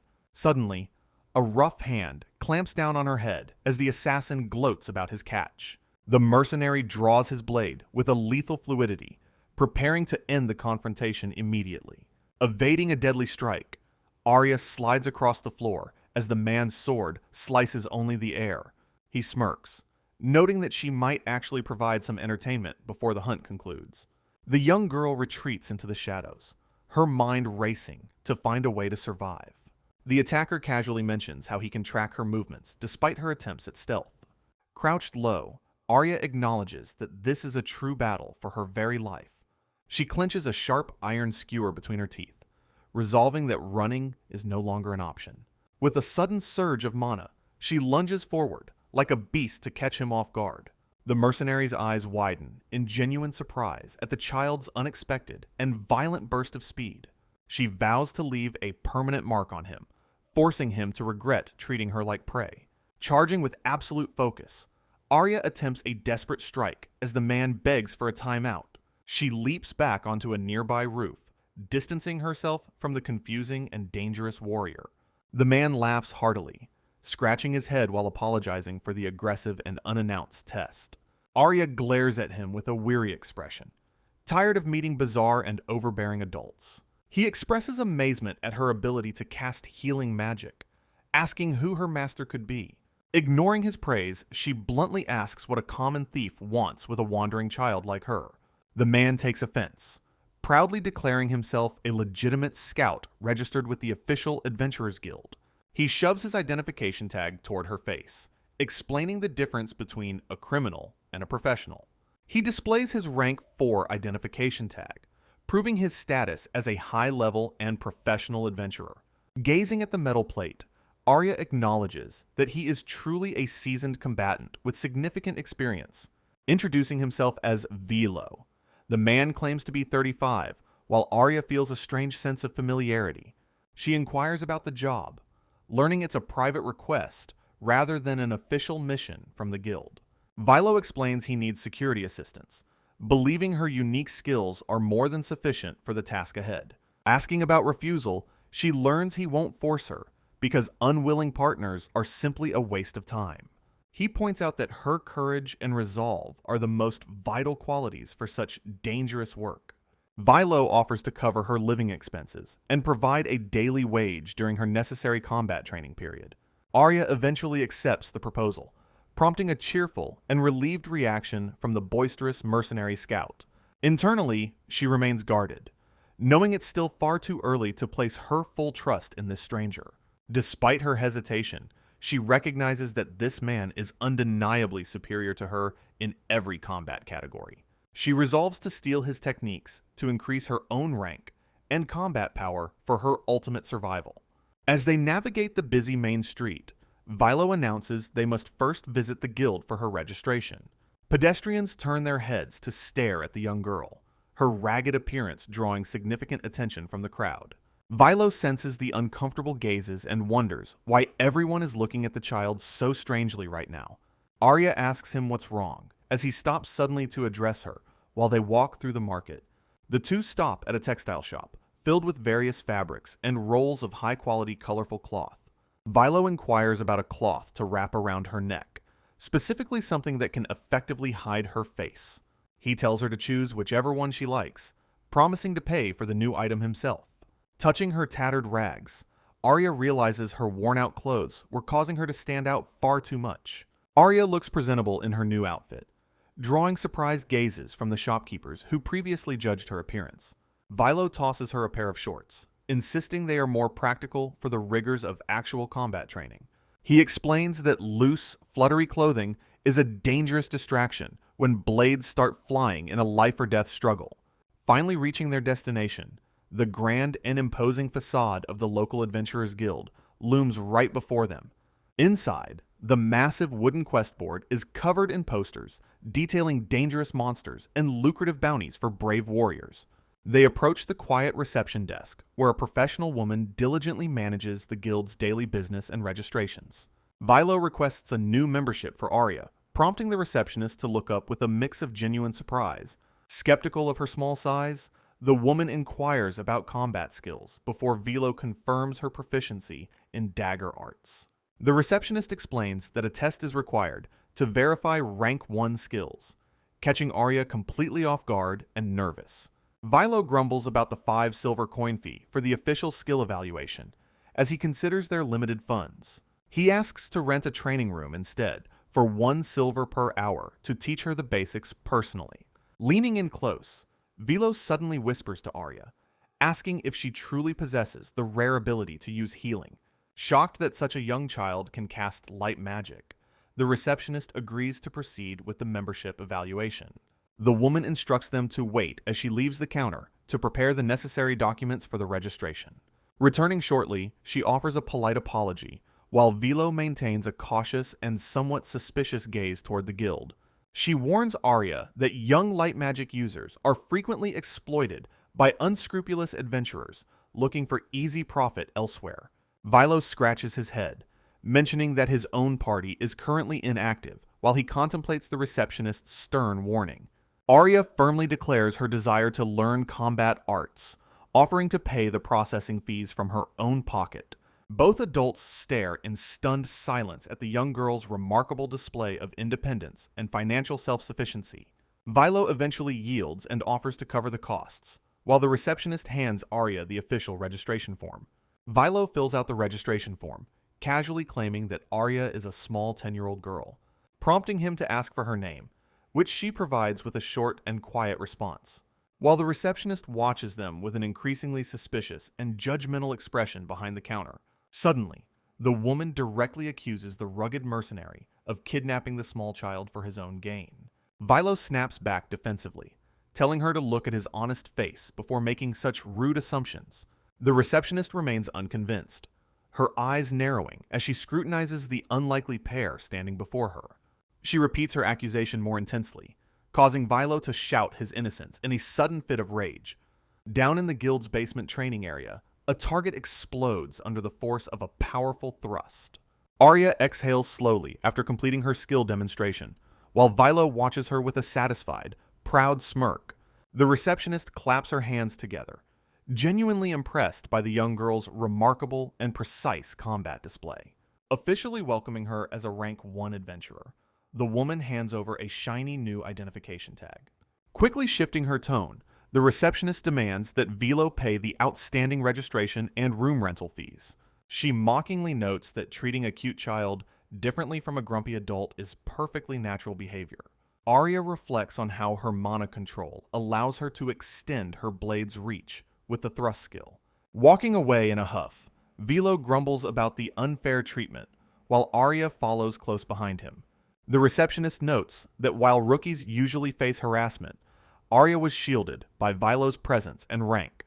She glances at the busy quest board, acknowledging that having a rank 4 guardian prevents most common troubles. Arya observes Vilo from behind, realizing she still knows nothing about their mysterious client or the job. She wonders if her future employer is a noble, hoping no one recognizes her from the orphanage yet. With a focused and silent gaze, the young girl prepares herself for the unknown challenges waiting ahead. Arya realizes that becoming stronger inevitably leads to more attention, potentially bringing her into contact with the nobility once more.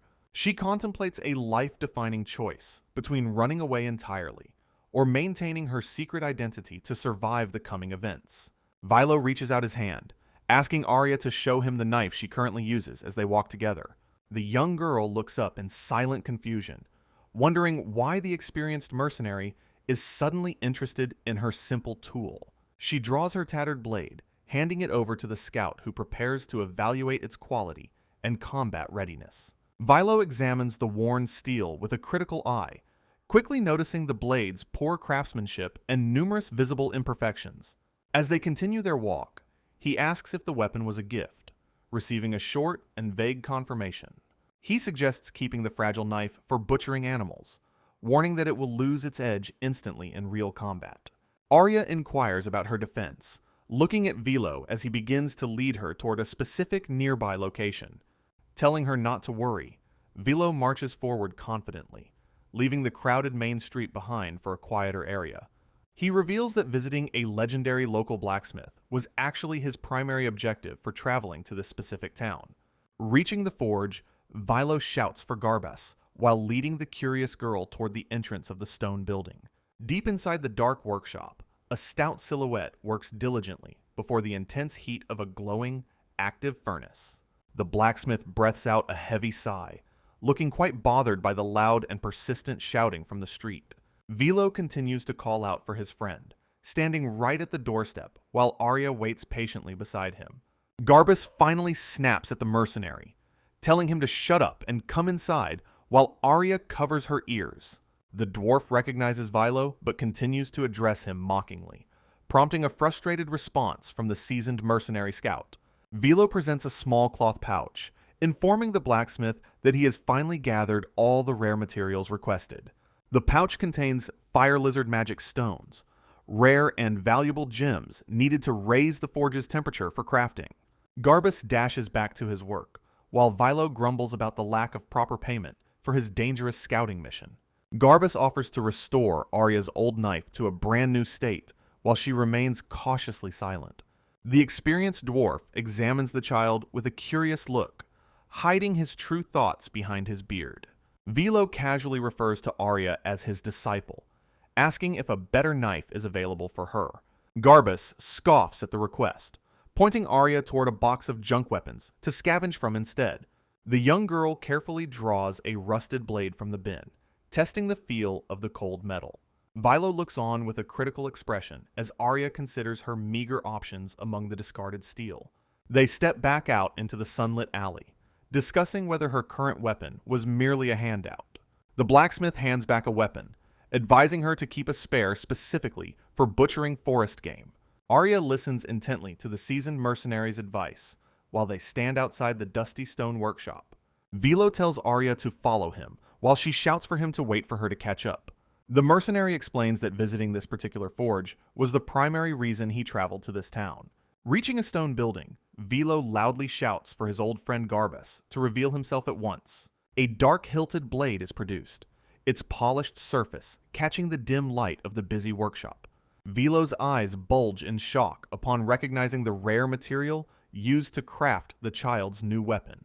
The blacksmith displays the magic steel knife, calling it a failed work from his early, younger days. He details the unique properties of the magic steel, which remains incredibly hard and durable during combat. Vilo sweat drops at the smith's generosity, while Arya stares at her formidable new blade in silent awe. Garbus demands a single gold coin in payment, telling Arya to settle the debt before he dies. Walking through the market, Vilo reveals that magic steel weapons normally command an astronomical price tag. Tramping forward, Arya resolves to never fully trust others, despite the unexpected kindness she has recently received. Arya reflects on the cruel adults who once exploited her, contrasting them with the kindness she recently found. She looks at the allies she has gathered, finally feeling a strange and new sense of true belonging. A small, rare smile touches her face as she quietly processes the warmth of her newfound companions. Suddenly, Garbus barks a loud command for everyone to stop idling and help him around the busy forge. The scene briefly transitions as the group begins their manual labor, leaving their philosophical reflections far behind. Arya diligently hauls heavy buckets of water across the stone floor to assist the blacksmith with his work. Deep within the intense heat of the furnace, Garbus hammers glowing metal with masterful and rhythmic precision. Following their labor, Vilo and Arya prepare to depart, waving farewell to the stubborn but generous dwarven master. Vilo looks back one last time at the workshop as they start their journey toward their next destination. The sun sets over the hills, casting long shadows as the pair leaves the small town far behind. Garbus presents the completed weapon, a beautiful and sleek black dagger forged specifically for the young girl's hands. Arya marvels at the blade's weightless feel, recognizing the incredible craftsmanship of the master blacksmith's early work. The dwarf laughs boisterously while discussing maintenance, telling them to return with more money and alcohol next time. Arya looks up at Vilo with a genuine expression of gratitude for helping her secure such a weapon. They wave one final goodbye to Garbus as he stands outside his stone workshop in the cool evening. Garbus suggests visiting his brother's armor shop in the royal capital if they ever find themselves traveling there. Leaving the town, Vilo presents their identification to the gate guard, while Arya focuses on the road ahead. Vilo explains that they will mostly be camping, asking Arya if she is ready for the rigors ahead. He reassuringly pats his large travel bag, telling her not to worry about their food supply during travel. Vilo explains his spatial bag holds 5 times its apparent size, while magically reducing the weight of its contents. 3 days pass as they trek through dangerous forests where monsters lurk within the deep shadows. Vilo watches Arya catch her breath after encountering goblins with combat power, far exceeding her own. He warns her that raw stats from appraisal crystals are mere estimates compared to experience and wisdom. Arya pauses to reflect on this distinction, realizing her numerical weakness doesn't define her survival potential. She observes Vilo's massive stats, noting his combat power reaches nearly 1100 when magically enhanced. After evaluating his overwhelming strength, Arya acknowledges that he is truly a different breed of warrior. Suddenly, Vilo enthusiastically announces that they will be hunting bandits tonight for her next training exercise. Crouched over tracks, he explains that unlike skilled thieves, many bandits are merely desperate former villagers. Arya admits she cannot yet distinguish the subtle differences in the footprints left on the dirt path. Following his guidance, she concentrates her mana to enhance her night vision and perceive hidden shapes. Vilo corrects her count, pointing out the varying depth of the prints to identify nearly 10 individuals. They discuss how tracking techniques are vital for exploring ancient ruins and identifying potential monster ambushes. Flickering lights suddenly appear through the dense foliage, signaling a camp hidden in the darkness ahead. Arya points toward the suspicious, glowing embers while Vilo prepares to move in for a closer look. They observe a settlement from the high grass, remaining completely silent to avoid any unwanted detection. An abandoned village serves as the bandits' hideout, filled with ruffians drinking and celebrating by a fire. A nearby cart is stained with fresh blood, revealing the brutal reality of their most recent raid. The boisterous outlaws remain oblivious to their stalkers, continuing their revelry amidst the ruins of the village. Counting 9 men by the fire and 5 more on guard, Vilo notes their superior numbers. Despite the danger, Arya refuses to wait behind, prompting a proud smile from her seasoned mentor. A bandit whistles carelessly while his companions drink around the campfire, completely oblivious to the danger. Suddenly, a dark silhouette looms behind the drunken ruffian, marking him as the first target. Blood sprays violently across the scene as a swift and silent strike ends his life instantly. Standing over the body, Vilo instructs Arya to watch the main group while he handles the sentries. She remains hidden behind the dense bushes, observing her mentor vanish into the shadows like a ghost. Using her appraisal crystal, she peers at the remaining enemies to measure their collective strength. Arya calculates their power levels, noting most are weak villagers, but one leader stands above the rest. A lone bandit stumbles through the campsite, his drunken movements making him an easy and vulnerable target. She watches with focused intensity, debating whether to call out to Vilo or take action herself. Mana pulses around her eyes as she enhances her vision to see through the oppressive nighttime gloom. Arya draws her weapon with a sharp hiss, preparing to launch a surprise attack against the intoxicated sentry. She watches Vilo slip into the trees, addressing her mentor as she begins her own silent hunt. A drunk man staggers blindly into the shadows, unaware that death is walking right behind his heels. Arya confronts the ruffian, who mockingly considers her gender and value while she prepares to strike. The bandit leans down with a lecherous smirk, completely failing to sense the killing intent radiating nearby. With an expression of cold and unyielding focus, she launches her body forward to deliver a blow. Her weapon connects with a dull thud, striking the man's head with lethal and surprising precision. The heavy brute collapses into the dirt, his strength failing him before he can even let out a cry. Arya doesn't hesitate, following through with a second strike to ensure her opponent is truly silenced. The bandit lies motionless on the ground, his eyes wide with shock as the life leaves him. Arya checks the fallen bandit, ensuring he is truly dead after her swift and decisive silent strike. She scans the area, noting the absence of other sentries before planning to regroup with Vilo soon. Suddenly, a large bandit discovers her, shouting an aggressive question that echoes through the dark, silent forest. Noticing the dead bodies, the man realizes Arya is the killer. While she calculates the risks of fighting, she tightly grips her master-forged black dagger, acknowledging that a direct and violent confrontation is now unavoidable. Arya identifies the man as a dangerous deserter, someone whose combat power far exceeds that of common ruffians. Memories of fleeing soldiers during her town's destruction flash through her mind, stoking her deep, cold rage. She glares with icy hatred, blaming cowards like him for the tragic death of her beloved father. The bandit feels an unnatural, chilling pressure emanating from the small girl, causing him to hesitate momentarily. He launches a sudden, powerful sword strike, which Arya barely evades as she prepares her own counterattack. Dodging into the thick underbrush, she lures the frustrated man deeper into the shadows of the woods. The ruffian conjures a light spell, desperate to illuminate the darkness and locate his elusive, small target. Arya immediately counters with dark, snuffing out his magical radiance and leaving him blinded in the gloom. Observing him from the shadows, she confirms he lacks the necessary skills to see through her darkness. A frantic magical duel erupts as they trade light and dark spells, flickering through the night forest air. Losing his temper, the bandit screams for Arya to stop hiding and fight him like a man.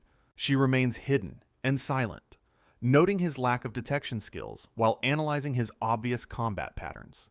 The warrior executes a powerful slash technique, tearing through the trees in a display of raw strength. Realizing he is a level 2 swordsman, Arya uses a blinding light spell to create a temporary opening.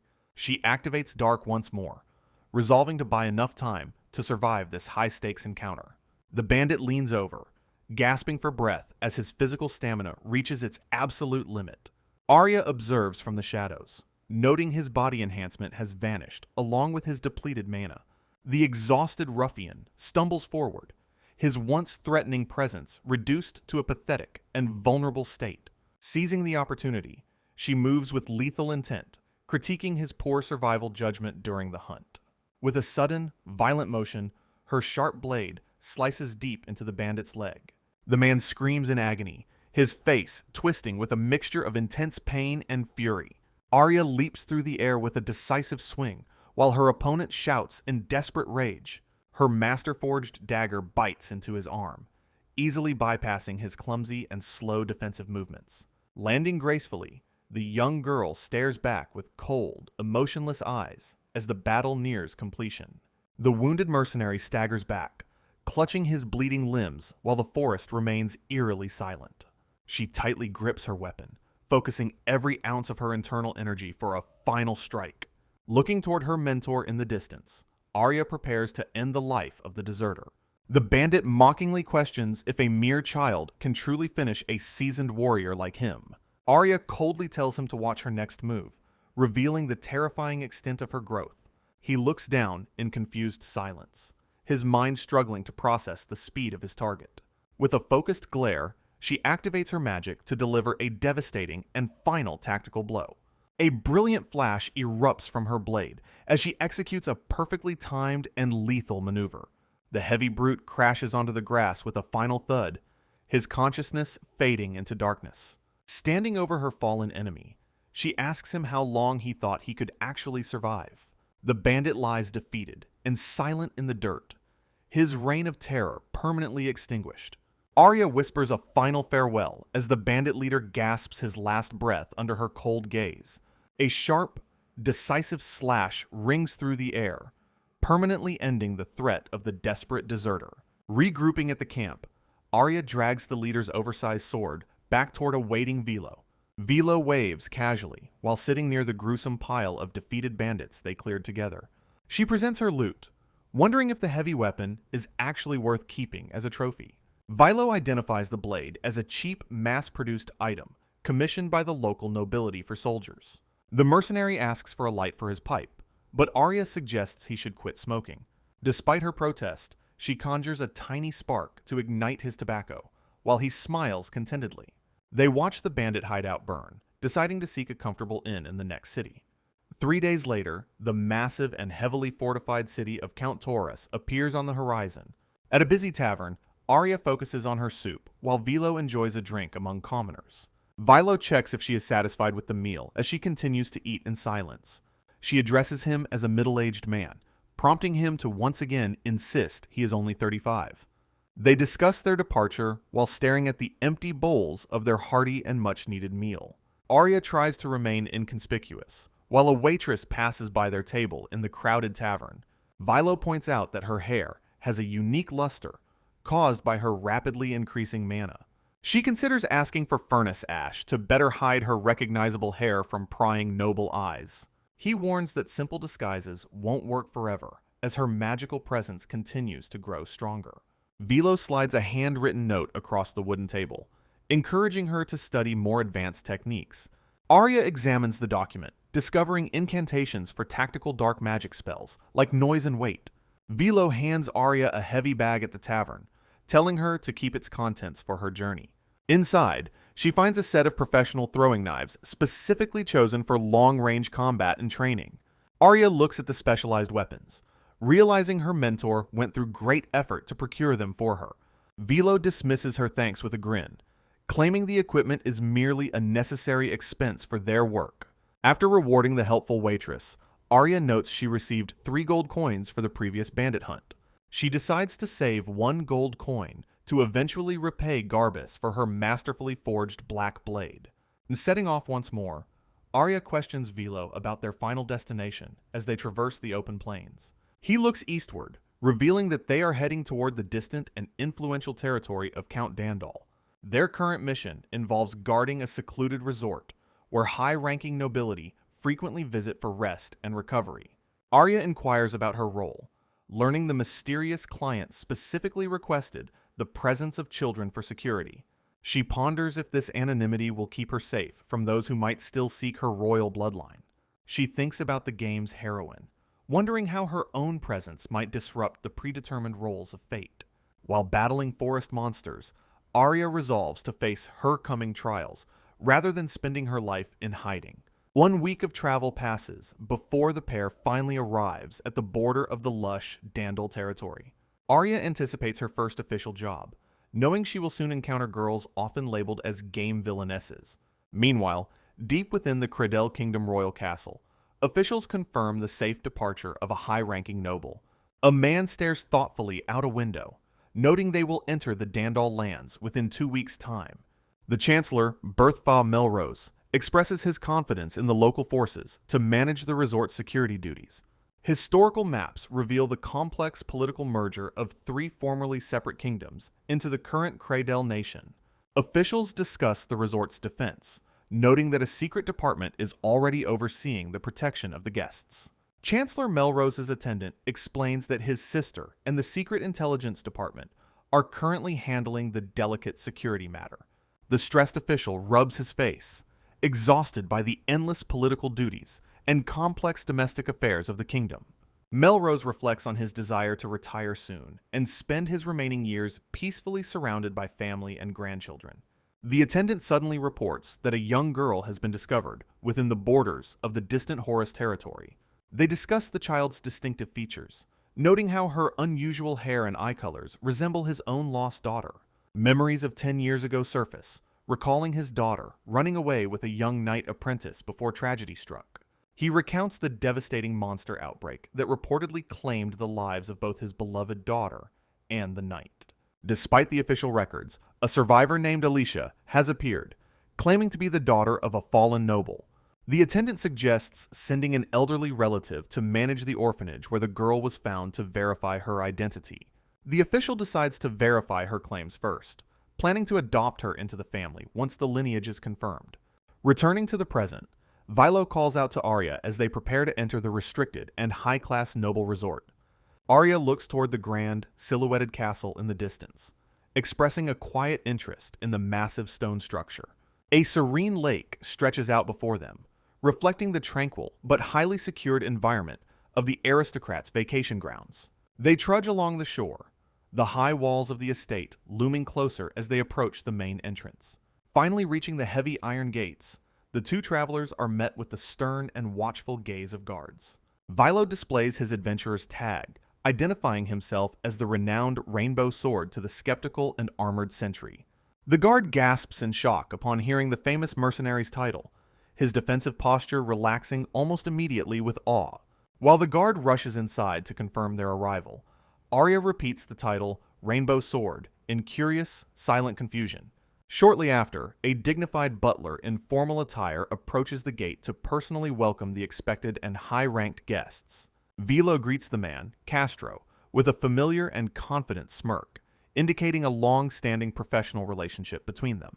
Castro, the dignified butler, adjusts his pristine white gloves while coldly noting the mercenary's late arrival at the estate. Vilo proudly presents Arya as his capable disciple, insisting she has been trained in the essential survival basics. The butler gestures for Vilo to meet his employer, while instructing the small girl to follow him instead. Vilo reassures a skeptical Arya that although the man lacks sociability, his strict nature makes him quite reliable. Parting ways for the day, the mercenary scout leaves the girl to begin her first official security assignment. Following the butler through the lavish estate, Arya maintains a wary distance while observing her surroundings with caution. Her instincts flare as she concludes that the man leading her is far more than a simple household servant. Activating her appraisal ability, she discovers Castro possesses a significant combat power level hidden beneath his formal attire.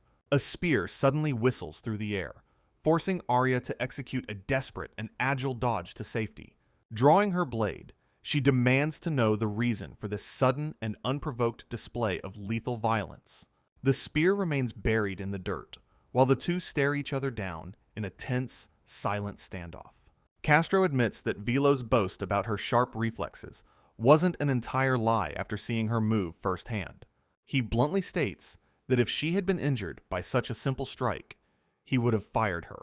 Acknowledging her potential use as a lookout, the butler prepares to deliver a stern and very personal warning. His expression hardens with cold prejudice as he declares his absolute lack of trust for anyone from the slums.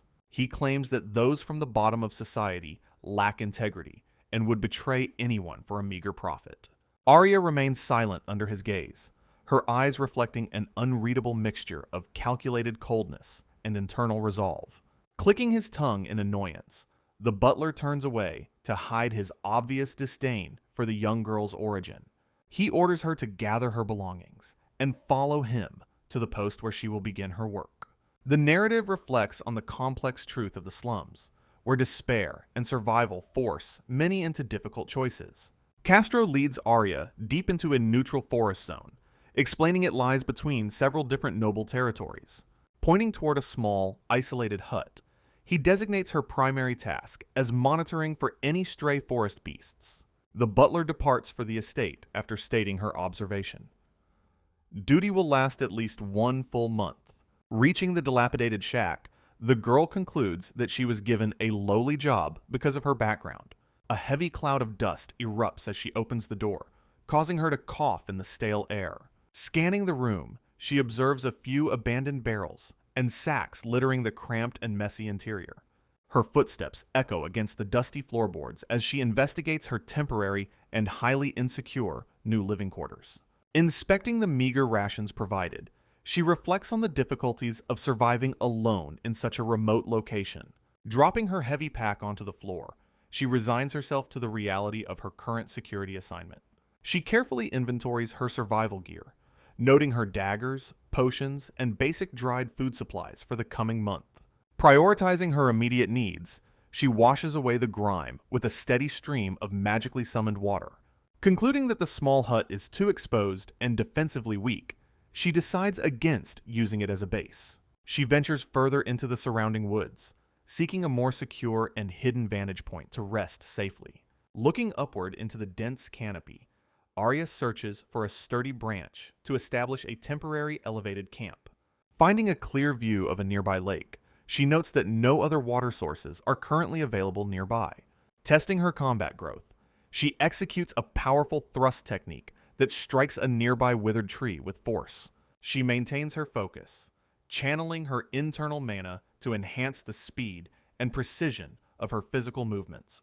The impact echoes through the silence as the wood begins to splinter under her magically reinforced blow. A large branch suddenly snaps and crashes to the dirt, confirming the destructive power of her new technique. Calculating her limited mana reserves, Arya resolves to manage her combat skills carefully to prevent sudden total exhaustion. She uses her sharp blade to cut sturdy branches from the forest trees, carefully binding the wood together with thick rope to secure her temporary shelter. High above the dangerous ground, Arya meticulously constructs her elevated sleeping platform. The task is finally complete, providing a safe and hidden refuge within the dense canopy. Resting at the base of a tree, she quietly devours her meager food portions to sustain her energy. Remembering her lessons, she avoids the poisonous blackberries that grow abundantly in this region. Instead, she gathers safe, edible fruits to supplement her diet during her lone forest watch. With lightning speed, she hurls a needle dagger to neutralize a venomous snake lurking in the grass. Shadows stretch across the woods as the first day of her isolation slowly draws to a close. The next morning brings only silence. With no sign of the promised relief, guards or Castro's return. Practicing her combat techniques, she realizes that being left entirely alone as a child is quite abnormal. She kindles a small campfire before nightfall to roast her fresh forest catch and warm herself. While scouting her territory, she discovers strange purple flowers growing hidden deep within the underbrush. Identifying the plant as a lethal toxin when consumed in excess, she carefully harvests its medicinal leaves. Night settles over the forest as the young girl retreats to her high-altitude bed for much-needed sleep. Reflecting on her stolen memories, she struggles to grasp the complex concepts of high-level dark magic. She analyzes the physical nature of light versus the formless energy of the surrounding shadows. A sudden, flickering presence in the pitch-black distance catches her sharp and ever-watchful gaze. Her heart races as she detects something large moving stealthily through the dark forest floor below. An orc and a group of goblins emerge from the gloom, invading her quiet security post. Arya activates her appraisal skill to evaluate the sudden and overwhelming threat lurking in the dark shadows. The crystal reveals a powerful hobgoblin with stats far exceeding a common monster, currently using body enhancement.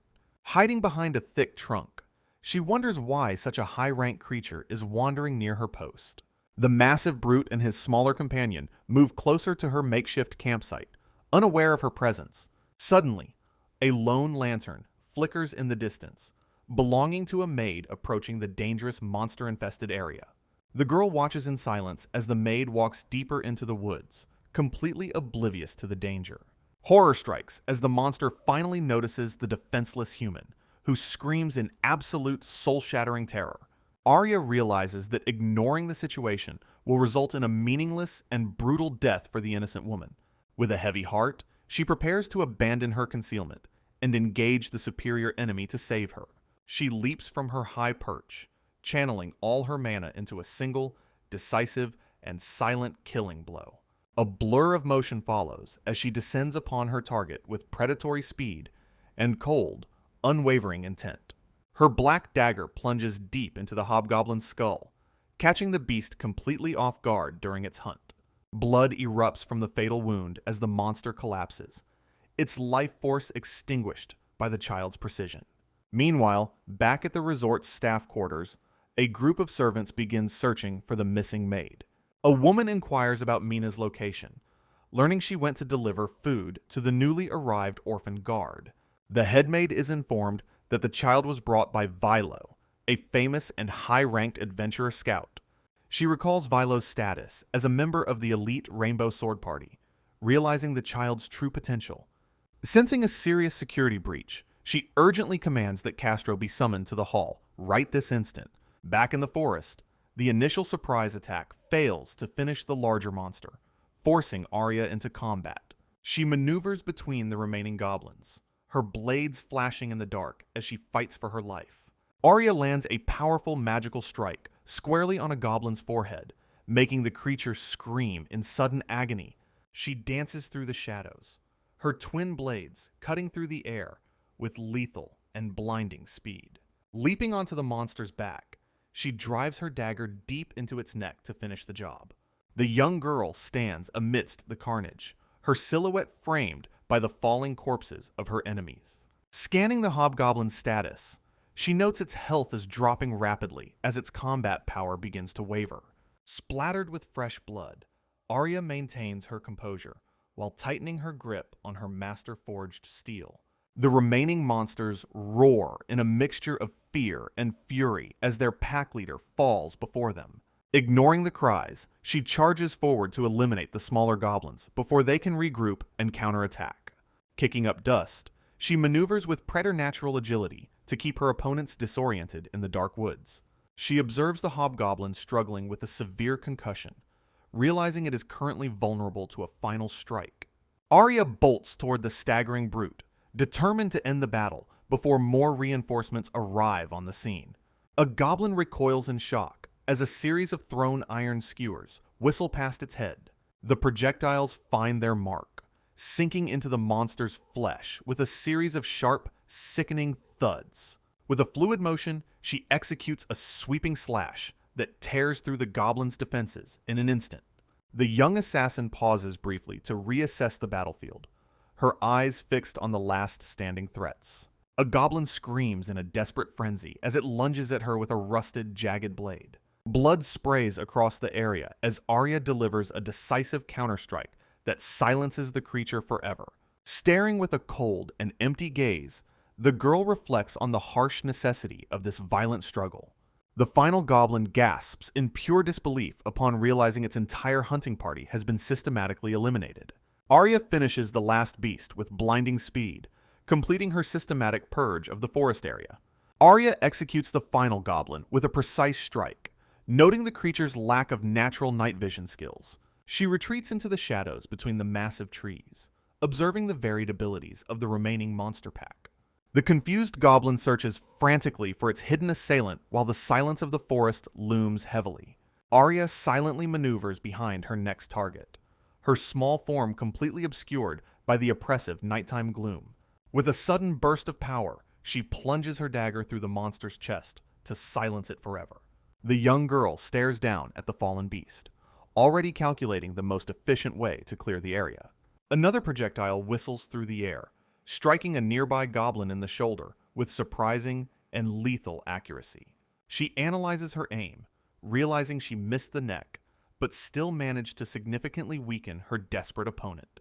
Arya prepares her next iron skewer, focused on taking down the fleeing monster before it can alert others.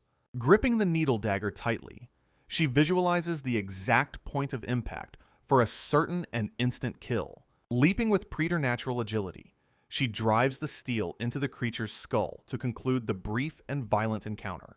Blood splatters across her face as she acknowledges that real combat provides the most effective training for her growth. Sliding across the dirt, Arya remains low to the ground, while the forest echoes with the monster's final cries. The massive hobgoblin erupts in a terrifying roar of pure rage upon discovering the total slaughter of its subordinates. The beast's eyes flare with a murderous intensity as it prepares to crush the small human standing before it. Arya meets the monster's gaze with an icy and unwavering focus, knowing the true battle is finally about to begin. She identifies the leader as a superior species, possessing advanced detection skills that make her stealth techniques far less effective. She considers the risks of her martial arts, knowing that any mistake during the post-skill delay would be fatal. Breathing heavily, the young girl embraces the lethal pressure of the situation to push her limits even further. A twisted, satisfied smile spreads across her bloody face as she welcomes the challenge of a truly dangerous opponent. Arya lunges with a grin, declaring the monster will serve as the foundation for her growing strength. Dodging a lethal swing, slicing the beast's arm, the monster roars. Evading a heavy hit, weaving through the grass. Throwing a sharp projectile, weapons clash violently. Leaping into the air, Arya realizes she has one more trick to blind the beast without wasting her precious magical energy. The monster stomps forward, dodging with high speed. Arya vanishes once again. She steadies her breath. Observing from the shadows, moving through the trees, Hobgoblin uses break skill. Earth shatters underfoot. Debris flies everywhere. The monster growls menacingly. Arya narrowly evades the blow, darting behind the beast. Her eyes reflect a cold resolve as she prepares to finish her hunt. Evading the blind swing, she strikes the eye. Blood splatters her face while she struggles to catch her breath. Lunging forward once again, acknowledging her limits while the physical exhaustion begins to weigh her down. She charges with speed. She looks completely empty, her expression devoid of any remaining warmth or mercy. Silence settles over everything. As shadows mask the blood, the battle finally ends. Nearby searchers call for Mina. Mina reaches the light, safe at last in the arms of her companions. She breathlessly recounts the horrific monster attack and the mysterious child who saved her. The headmaid processes the report while her suspicion toward the guard intensifies. She commands Castro to escort the maid back before she investigates the forest.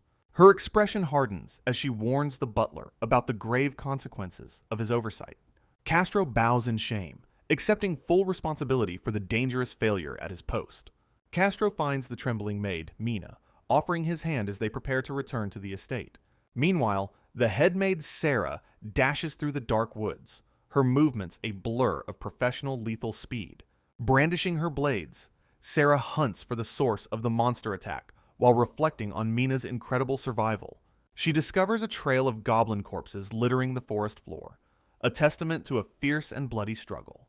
Standing over the fallen beasts, Sarah recognizes the efficient and precise killing techniques used to silence them forever. Sensing a lingering and terrifying killing intent, she realizes she is dealing with something far beyond common forest monsters. Her eyes narrow as she detects a rank 3 presence, confirming the dangerous reality of the current situation. Ahead, she finds Arya standing silently over the massive, motionless body of the defeated hobgoblin pack leader, splattered with blood and panting heavily. The young girl finally reaches the absolute limit of her physical endurance. Witnessing the aftermath, Sarah approaches the child with a mixture of professional caution and genuine amazement. The headmaid stares in silent contemplation, evaluating the mysterious power of the child who saved her subordinate. Arya looks up with hollow eyes, her consciousness flickering as the adrenaline from the life-or-death battle finally fades. Suddenly, her strength fails entirely as she stumbles forward, her small body finally surrendering to the overwhelming fatigue. Before she can hit the ground, Sarah moves with preternatural speed to catch the unconscious girl in her arms.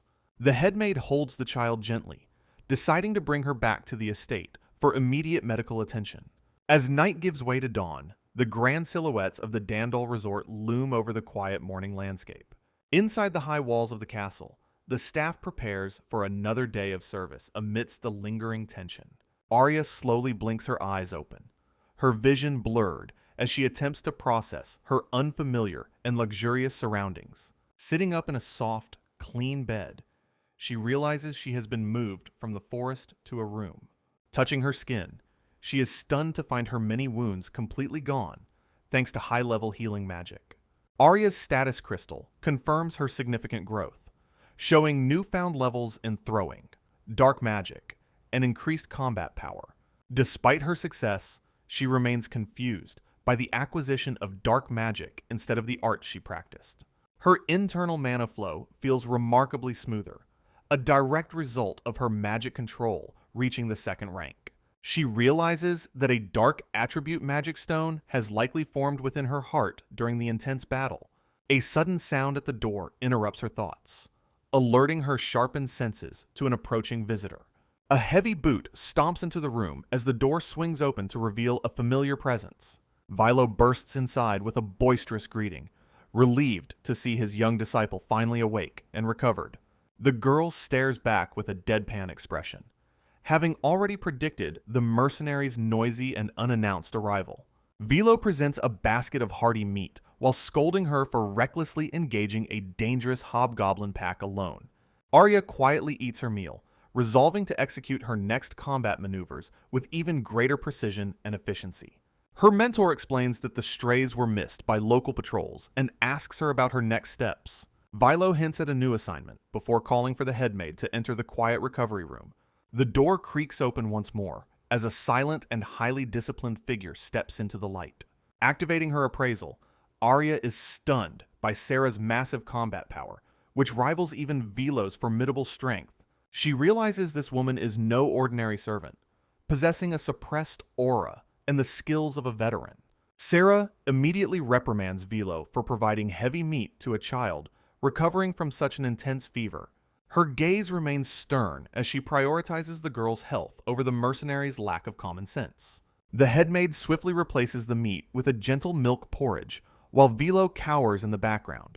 Arya calmly eats her new meal while Sarah commands her to listen to the details of her future. Returning the girl's gear, Sarah praises the quality of the magic steel blade and confirms her recovered possessions. Sarah returns Arya's meager equipment in a basket while the young girl continues to recover in bed. Noticing several missing items, Arya inquires about her weighted hair cord and specialized throwing tools. The headmaid explains that the damaged items were disposed of, prompting Arya to accept their loss quietly. Shifting the conversation to more serious matters, Sarah sits down to discuss a potential future path for Arya. Vilo listens as Sarah proposes that the young girl train as an apprentice guard maid under her tutelage. Meanwhile, a heavy carriage rattles along the main road, carrying high-ranking noble guests toward the secluded resort. The wheels kick up dust while the horses gallop steadily toward their distant, luxurious destination under the moonlight. Inside the lavish cabin sits Princess Elena, a bright and cheerful girl unaware of the world's hidden dangers. Clara observes the princess, reflecting on the predetermined roles each girl must play in this scripted story. She acknowledges that, unlike herself, Elena is merely a minor rival rather than a true, condemned villainess. As the journey continues, Clara worries about the influence of the Melrose family and the kingdom's secret intelligence. Realizing she cannot act openly, she contemplates a far more subtle strategy to secure her own survival. Noticing her companion's silence, Elena asks Clara if she is lost in thought about the coming vacation. Clara forces a polite smile, quickly dismissing her deep anxieties to maintain her facade of noble poise. The princess looks on with curiosity, sensing that her friend might be hiding something behind her calm exterior. Internally, Clara resolves to protect herself from the inevitable tragic ending that awaits her character's future. They peer out the carriage window as the grand guest house finally comes into view across the lake. The majestic stone structure stands silhouetted against the morning sky, representing the peak of aristocratic luxury. Upon their arrival, a long line of bowing servants welcomes the young ladies along a grand red carpet. Elena steps out of the carriage first, her eyes widening in surprise at the unexpected reception awaiting them. Clara recognizes the young Theo Layton among the staff, noting his future role in the game's academy story. She watches the line of bowing maids, her mind racing with the implications of this unexpected encounter. Suddenly, Clara's heart sinks as a wave of realization and intense panic washes over her delicate features. Her eyes widen in total disbelief while she struggles to process the impossible sight before her right now. The sight of Arya's distinctive pink blonde hair confirms the impossible presence of the game's original heroine. Clara desperately reasons that the child should still be at the orphanage, trying to maintain her shaky composure. Elena notices her friend's distress and inquires if someone in the lineup has caught her particular attention. Clara quickly feigns ignorance to hide her terror, though her trembling hands betray her internal and growing dread. Elena's gaze remains sharp and observant, sensing the subtle shift in the atmosphere between the two girls. Arya maintains a humble bow, her true identity hidden beneath the plain uniform of a simple apprentice maid.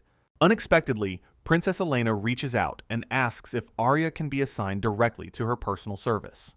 The request leaves Clara completely speechless, her plans for survival suddenly thrown into a state of chaos.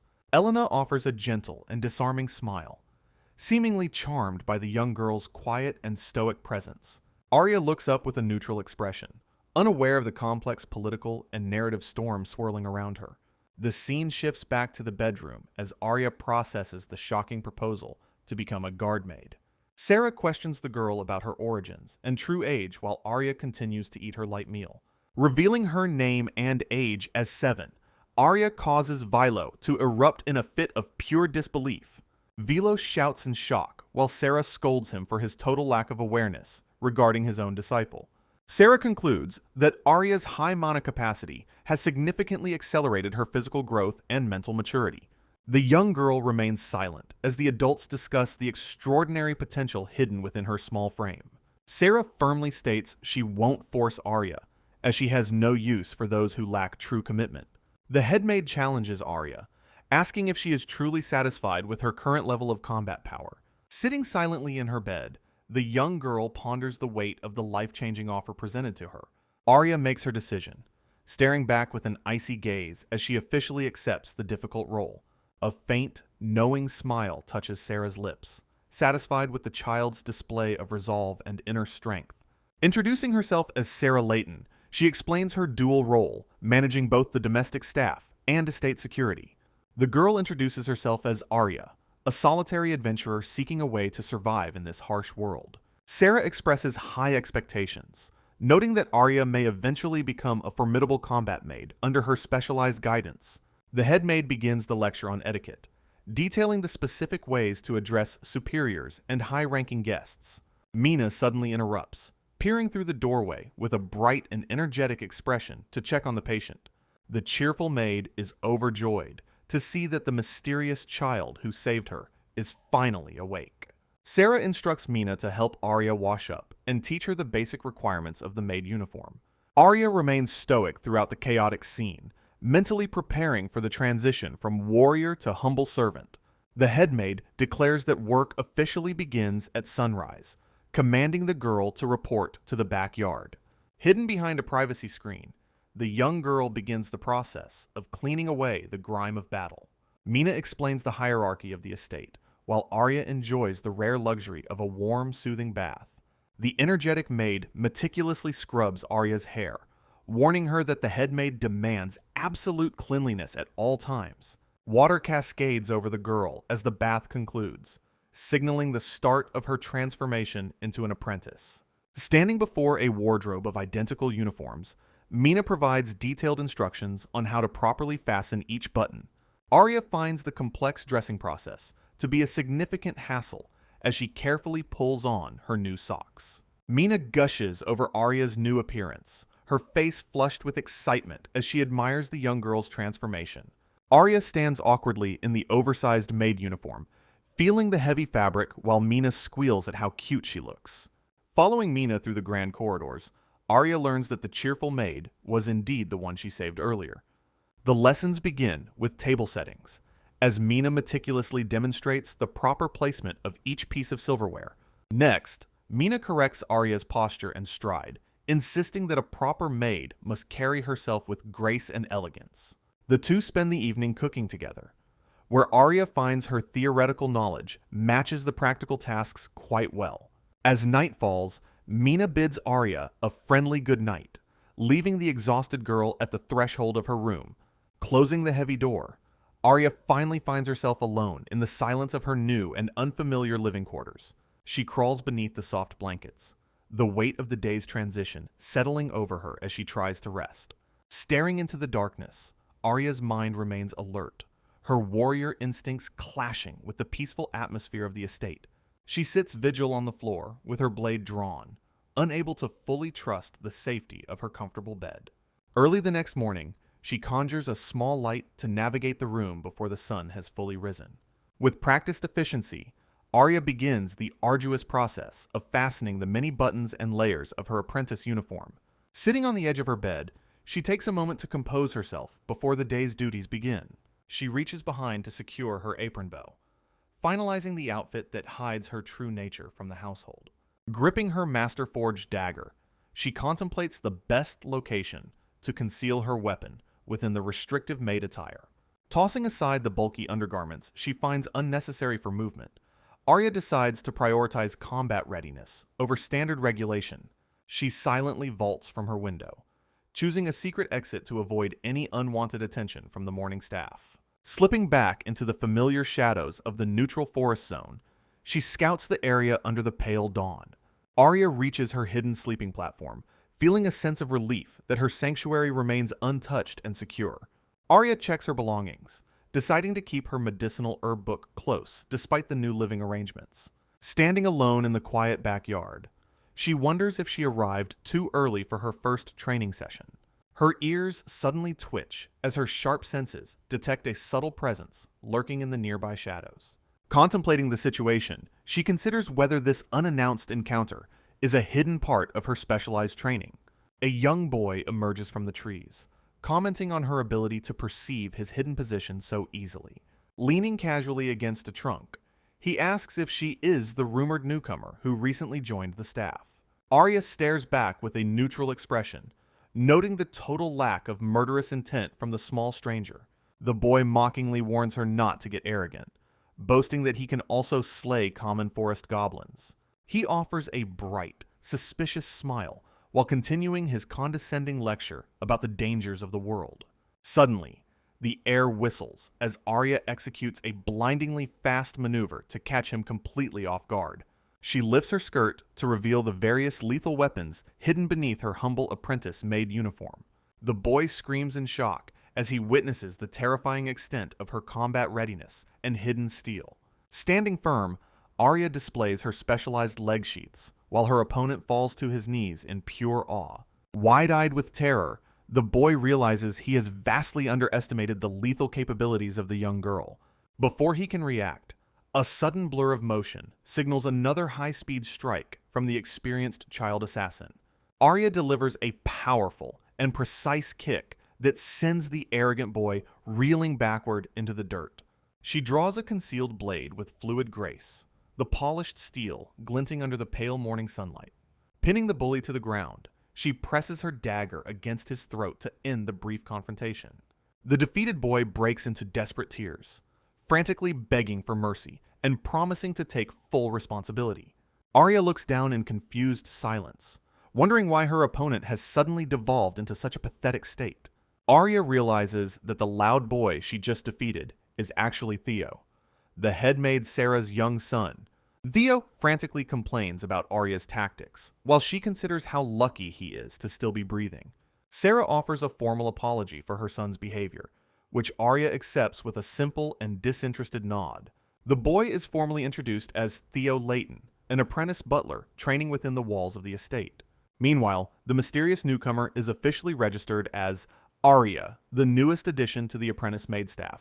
Sarah outlines a strict regimen of morning combat drills with Theo, followed by exhaustive nighttime lessons in noble etiquette. The head maid questions Arya's magic, learning the child possesses both rare light and specialized dark attribute affinities. Sarah emphasizes that a guard maid must master healing magic to instantly erase any visible scars from potential battles. Theo boastfully claims he can teach Arya wind magic, eager to regain some dignity after his previous embarrassing loss. Theo slumps dejectedly. Arya reflects on how the young boy skillfully manipulated wind currents to gain a tactical advantage during their scuffle. Theo's excitement returns. Arya wonders if every boy she meets is inherently strange, comparing Theo's behavior to others she has encountered before. Sarah issues official daggers, sternly warning that any misuse of these lethal tools will result in Arya's immediate disposal. Revealing her hidden holsters, Arya receives permission to carry her blades, provided they remain completely invisible to others. Arya's cold gaze. Combat practice begins. Theo executes a throw.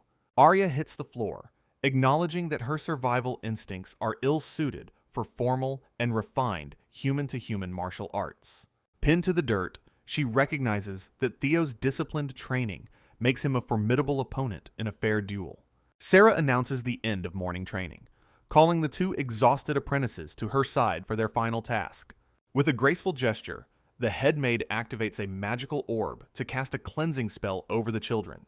Arya watches in silent wonder as the brilliant light of the utility magic surrounds her tattered and sweaty form. She examines her palms, noticing that the spell successfully removed every trace of dust and lingering forest grime. Sarah explains the practical uses of the clean spell, prompting Arya to resolve to master such efficient maid magic. Handing over a small paper packet, the head maid commands Arya to consume its contents daily from now on. The young girl's eyes sharpen with suspicion upon identifying the bitter substance within the envelope as a lethal poison. Sarah clarifies that building poison resistance is a vital skill for those tasked with guarding and tasting noble meals. Later in the dining hall, Arya and Theo share a quiet breakfast while recovering from their grueling morning workout. Theo reflects on the high turnover rate of previous servants, expressing hope that Arya will endure the harsh training. Nearby, a group of maids whispers and gossips about the mysterious new apprentice joining their ranks so suddenly. Arya delivers a chilling glare that instantly silences the judgmental servants and sends them scurrying away in fear. Theo remarks on her naturally intimidating gaze, while Arya continues her meal with a blunt and disinterested acknowledgement. As they finish, the boy butler bids her a cheerful farewell before departing for his own assigned estate duties. Blushing deeply, Theo stammers a confusing parting message about responsibility that leaves Arya staring in silent, bewildered confusion. Beginning her official chores, the young apprentice vigorously shakes out heavy rugs to maintain the estate's high standards. She works diligently at the laundry tub, scrubbing linens under the watchful and encouraging eye of the cheerful Mina. Meanwhile, Theo dashes through the castle corridors with a stack of books, fully immersed in his own butler training. The boy's expression hardens with resolve as he pushes through the physical and mental exhaustion of his demanding schedule. Arya maintains her focused and stoic mask, fully embracing the dual life of a humble maid and secret warrior. Theo slumps forward, completely exhausted and sweating profusely after the intense sparring session with Arya. Bowing deeply, the young boy departs, while Sarah and Arya watch his retreat in silence. Sarah explains that despite his rough words, Theo truly respects Arya's remarkable and undeniable combat abilities. The training shifts to academic studies as Arya diligently learns the complex geography and history of the kingdom. Next, they practice formal movement, focusing on the graceful and silent stride required of a royal servant. Transitioning to the kitchen, Arya applies her vast theoretical knowledge to the practical task of cooking meals. As night settles, Arya retreats to her secret forest platform to continue her private and focused meditation. She concentrates her mana, attempting to perceive the true nature of dark magic beyond simple visual manipulation. Realizing that standard magic is quite inefficient, she seeks a more direct way to influence a target's senses. Memories of recent battles flash through her mind as she analyzes the mechanics of sensory deception and illusion. Arya stares into the distance, her mind racing to find a way to master formless dark energy. Looking up at the silver moon, she contemplates the potential of using magical touch to disorient her foes. The following morning arrives, signaling the start of another demanding day of labor and secret training. Arya and Mina work together in the sun-drenched courtyard, hanging up heavy linens to dry in the wind. The grueling schedule continues with physical drills, where Arya easily parries Theo's attacks under Sarah's watchful eye. Sarah meticulously styles Arya's hair, emphasizing that a guard maid must maintain a perfect and inconspicuous facade. Later, Arya sits alone in the laundry room, the repetitive chores providing a rare moment for quiet reflection. She works on a large piece of cloth, her eyelids growing heavy from the lack of rest. A sharp sting alerts her as a needle pricks her finger, a tiny drop of blood appearing instantly. Arya cuts the thread with a cold resolve, knowing the time for her observation mission is nearly over. Arya pauses as she senses the arrival of the important guests at the estate. She ponders the sudden shift in atmosphere while composing herself for her duties. The headmaid explains that the new apprentice is still under intense training. Princess Elena expresses her interest in having the child serve her personally. Sarah and the butler discuss the security implications of this unexpected request. Arya is assigned as a roommaid for the duration of the visit.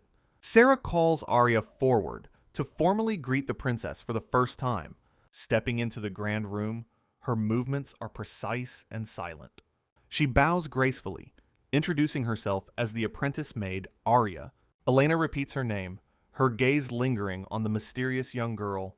The princess introduces herself as Elena, displaying her youthful and modest stats.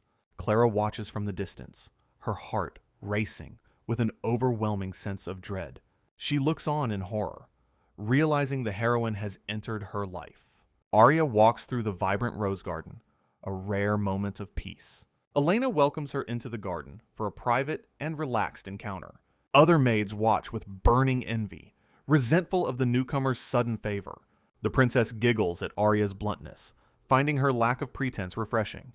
Elena continues to laugh, thoroughly entertained by the stoic young girl's demeanor. She notes that Arya possesses a very strong and independent inner personality. Arya offers a faint smile, concluding that they might actually be kindred spirits. Arya observes her primary target, Elena, noting the princess has favored her with a constant position nearby. Meanwhile, Clara remains vigilant and cautious, intentionally limiting her interactions with the original heroine to survive. Standing upon the balcony, Elena reveals her inner thoughts regarding her mother's fragile heart and political struggles. The princess explains the complex power dynamics of the court, emphasizing the absolute need for a solid domestic base. Arya remains stoic, stating she lacks the judgment to offer an opinion on such high-level royal affairs. Elena finds the apprentice's coldness amusing and commands her to accompany her into town for shopping tomorrow. While preparing tea, Arya reflects on how the princess allows her to speak freely when they are alone. However, a stark reality remains as she acknowledges that true friendship is impossible between their social classes. She maintains a disciplined distance while Elena enjoys her refreshment, neither girl stepping across the master-servant line. The narrative shifts to Elena's past, showing the intense and exhausting training she endured from a young age. Arya recognizes herself in the princess, seeing a fellow soul who fought desperately to survive through sheer effort. Elena suddenly breaks the quiet by asking Arya what she sees when she looks at her surroundings. The young girl's icy gaze lingers on her master, internally doubting if she is truly fit to serve. They watch the tranquil lake in silence, sharing a rare moment of peace before heading back inside. The following day begins as the scenery shifts toward the crowded and energetic streets of the bustling city. Riding within the grand carriage, Elena observes the local shops, while Arya monitors the area for potential threats. The princess kindly offers to buy Arya a gift, her bright smile reflecting a surprisingly warm and open heart. Arya immediately refuses the handout, her independent nature refusing to accept anything she has not earned herself. Elena giggles at the rejection, praising Arya for her resolve to seize the world with her own hands. Their journey continues as the carriage finally pulls up before a grand establishment in the heart of town. Elena and her entourage enter the reserved clothing shop, greeted warmly by the polite and bowing staff members. Arya quickly notes the presence of 3 clerks, while observing that the store is currently empty of other patrons. The princess begins browsing the lavish displays, pointing out a specific frilled dress that catches her particular interest. While Elena heads toward the fitting room, Arya mentally catalogs the various guards stationed throughout the high-end establishment. Standing with the other servants, Arya senses a subtle tension as she counts the 4 maids currently on duty. The maids wait in a disciplined line, their expressions masked by the rigid expectations of their professional noble service. Noticing a sudden vacancy, Arya asks a colleague about the missing staff member, but receives only a confused denial. Her sharp eyes narrow as her warrior instincts flare, detecting a faint but undeniable shift in the ambient atmosphere. Driven by a sudden and urgent premonition, the young apprentice bolts through the shop toward the private fitting area. A startled knight blocks her path, sternly reminding the girl that she is not authorized to enter the room. Arya shouts in alarm, reporting that she can no longer sense the princess and detects a suspicious chemical scent. The guards recoil in shock as the gravity of her warning sinks in, prompting them to abandon their post immediately. Someone bangs violently on the fitting room door, frantically calling out for Princess Elena to respond to their shouts. An oppressive and terrifying silence answers from within the room, confirming the group's worst fears regarding their master's safety. They finally burst into the private chamber, their weapons drawn and ready to confront any potential attackers hidden inside. The rescue party discovers the personal attendants lying unconscious upon the floor, their master nowhere to be found. Amidst the rising panic, Arya confirms the presence of drugs, while the knight realizes the princess has been abducted. The butler discovers a secret trapdoor leading to a dark tunnel, realizing the kidnappers escaped through the narrow underground. Realizing the armored adults cannot fit, Arya commands the others to find stairs while she prepares to dive in. With a determined leap, the young girl plunges into the pitch-black abyss to pursue the princess's mysterious captors. Arya lands firmly in the dark underground tunnel, her small frame ready for immediate combat. She confronts a trembling maid, demanding the immediate whereabouts of the abducted Princess Elena. The woman frantically confesses to selling information for gold, unaware the situation would turn so dire. Realizing a staff member is the primary accomplice, Arya's expression hardens with cold, focused calculation. She bolts through the narrow corridor, silently praying for the princess's safety amidst the mounting danger. Meanwhile, Elena lies unconscious and defenseless, her life hanging by a thread in the kidnapper's grasp. Navigating past stacks of crates, Arya searches for any sign of the hidden exit or tracks. She pauses to analyze the trail, suspecting that multiple professionals are involved in this sophisticated abduction. Noticing the unnatural structure of the stone walls, she concludes an earth magic user created this path. Reaching a sudden dead end, she carefully examines the stone for any hidden mechanisms or illusions. Sudden thuds from above catch her attention, signaling the arrival of pursuers or more hostiles nearby.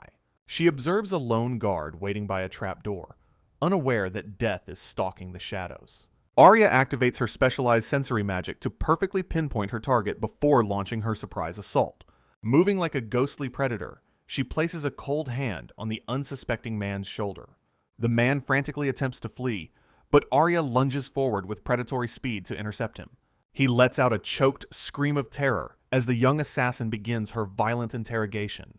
With a decisive strike, she pins the brute to the floor, her blade glinting with lethal intent. She demands the location of his companions, her icy gaze reflecting a soul consumed by the hunt. The sentry pleads for mercy while blood sprays, the reality of his grim fate finally sinking in. Shadows stretch across the cold stone as the man's desperate cries echo through the forgotten underground tunnel. The captive points toward an open door, revealing the direction the female kidnapper and carriage took. Arya threatens him further, demanding the total number of accomplices while he pleads for his life. Satisfied with his answers, she prepares to set out while the mercenary remains pinned and terrified. Leaving the traitor incapacitated on the stone floor, Arya prepares to navigate the rest of the tunnel. She enters the narrow hallway, noticing faint footprints that mark the path of the fleeing princess. Despite the man's directions, Arya stops to analyze the layout, sensing something is fundamentally wrong. Her sharp eyes scan the surroundings, her focus entirely on the mission to rescue Elena safely. With a sudden burst of agility, she slides through the darkness toward an unknown and dangerous depth. A single eye peers through the shadows, reflecting a soul hardened by the weight of constant struggle. Faint footprints in the dust reveal that the kidnappers were carrying a heavy and precious burden. Arya bolts through the corridor, her mind racing to reconcile the current crisis with her previous training. Sarah's warnings regarding political factions echo in her mind as she analyzes the motives for the kidnapping. Judging from the light footprints, she identifies the abductors as a group of highly specialized scout thieves. Even if they aren't frontline warriors, Arya acknowledges that a professional scout is a formidable and dangerous foe. A peaceful memory surfaces of Arya making tea for Elena, adding an excessive amount of healthy leaves. Elena's cheerful laughter breaks the tension of the flashback, showing their strange and growing personal bond. The princess's face brightens with a genuine, heartfelt smile that Arya has grown to silently protect. Arya remembers seeing Elena forced into the role of a stoic royal, never allowed to be a child. A blinding light fills her vision as Elena asks her a poignant and soul-searching question about life. Standing in the present gloom, Arya looks back with a resolve to change their predetermined tragic fates. Identifying a shared sense of isolation, Arya and Elena stand as mirrors of the same lonely kindred fate. Arya bolts through the city alleyways, no longer acting for duty, but to save a life she values. A sudden, violent strike sends the young princess reeling as a harsh voice demands she stop her weeping. The queen looms over the fallen child, coldly dismissing her existence if she cannot secure the royal throne. With a bruised face and tear-filled eyes, Elena learns that her worth is tied solely to her inheritance. Seeking any shred of maternal warmth, the child buries herself in exhausting magical training and scholarly pursuits. By age 4, she achieves the miraculous feat of mastering 4 elemental attributes through sheer, desperate willpower. Elena walks away from the laughter of other children, having sacrificed her physical health for the kingdom's power. A dark secret lingers as the magic stone within her heart begins to slowly erode her living body. Her mother's affection vanishes as quickly as her health, leaving the girl to navigate the castle's emptiness alone. She sits amidst the roses, contemplating the hollow nature of a life defined by utility rather than love. Yet, a flicker of hope remains in her half-brother Elvin, the only one who offered a gentle hand. The young princess watches her surroundings with a weary gaze, her innocence long since traded for political survival. Clinging to Elvin's kindness, she finds a temporary sanctuary in the only person who truly understands her pain. She presents a radiant, perfected smile to the world, a mask designed to hide her growing, calculated obsession. The royal crest fractures as the kingdom splits into opposing factions, threatening to tear the nation asunder. Positioning herself as a symbol for the royalist cause, she uses her attachment to Elvin for political leverage. This dangerous truth is hidden from the masses, known only to those within the innermost circle of power. Behind the scenes, her secret education as a future regent continues, even if it means betraying her mother. Staring ahead with an icy and unbreakable resolve, Elena pledges to protect her country at all costs. Elena is carried towards a waiting wagon by a traitorous clerk who orchestrated the abduction. The kidnapper tosses the drugged princess into the cramped wooden carriage to begin their escape. Elena lies weak and disoriented, the potent chemicals clouding her mind as she struggles to stay awake. The traitorous woman looms over her captive, surprised by the princess's resilience and early awakening. Wearing a mocking smirk, the kidnapper prepares to finalize the next stage of her cruel operation. Trembling and sweating, Elena realizes her body won't move, despite her desperate mental efforts to resist. The woman explains she won't kill her because the client specifically requested a live capture. Elena correctly identifies her captor as a professional thief from the underworld, earning a sinister smile. With a predator's gaze, the kidnapper confirms she is indeed a specialized agent of the shadows. The abduction serves as a political maneuver to eliminate Elena as a symbol for the royalist faction. The woman prepares another dose of poison to ensure the princess remains a compliant and silent prisoner.